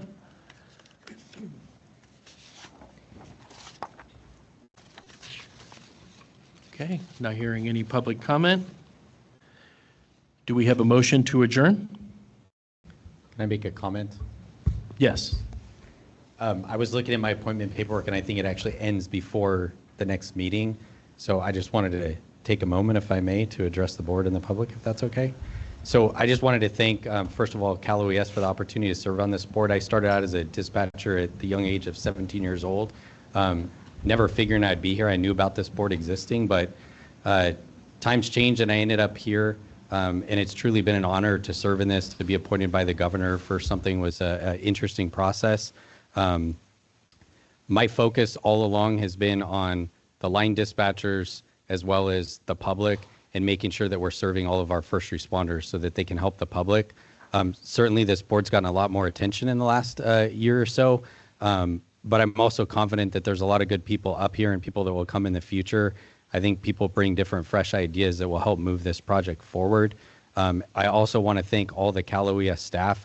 We sit up here, ask a lot of questions, provide criticism and that sort of thing, but there's no doubt in my mind that you guys are all working super hard to deliver in a bunch of different areas, not only areas we talk about here, but all the day-to-day things. So thanks for your patience. Thanks for listening to the concerns. And I sincerely wish you all the best as you move the state of California forward on this project and develop a most excellent 911 system. So thank you.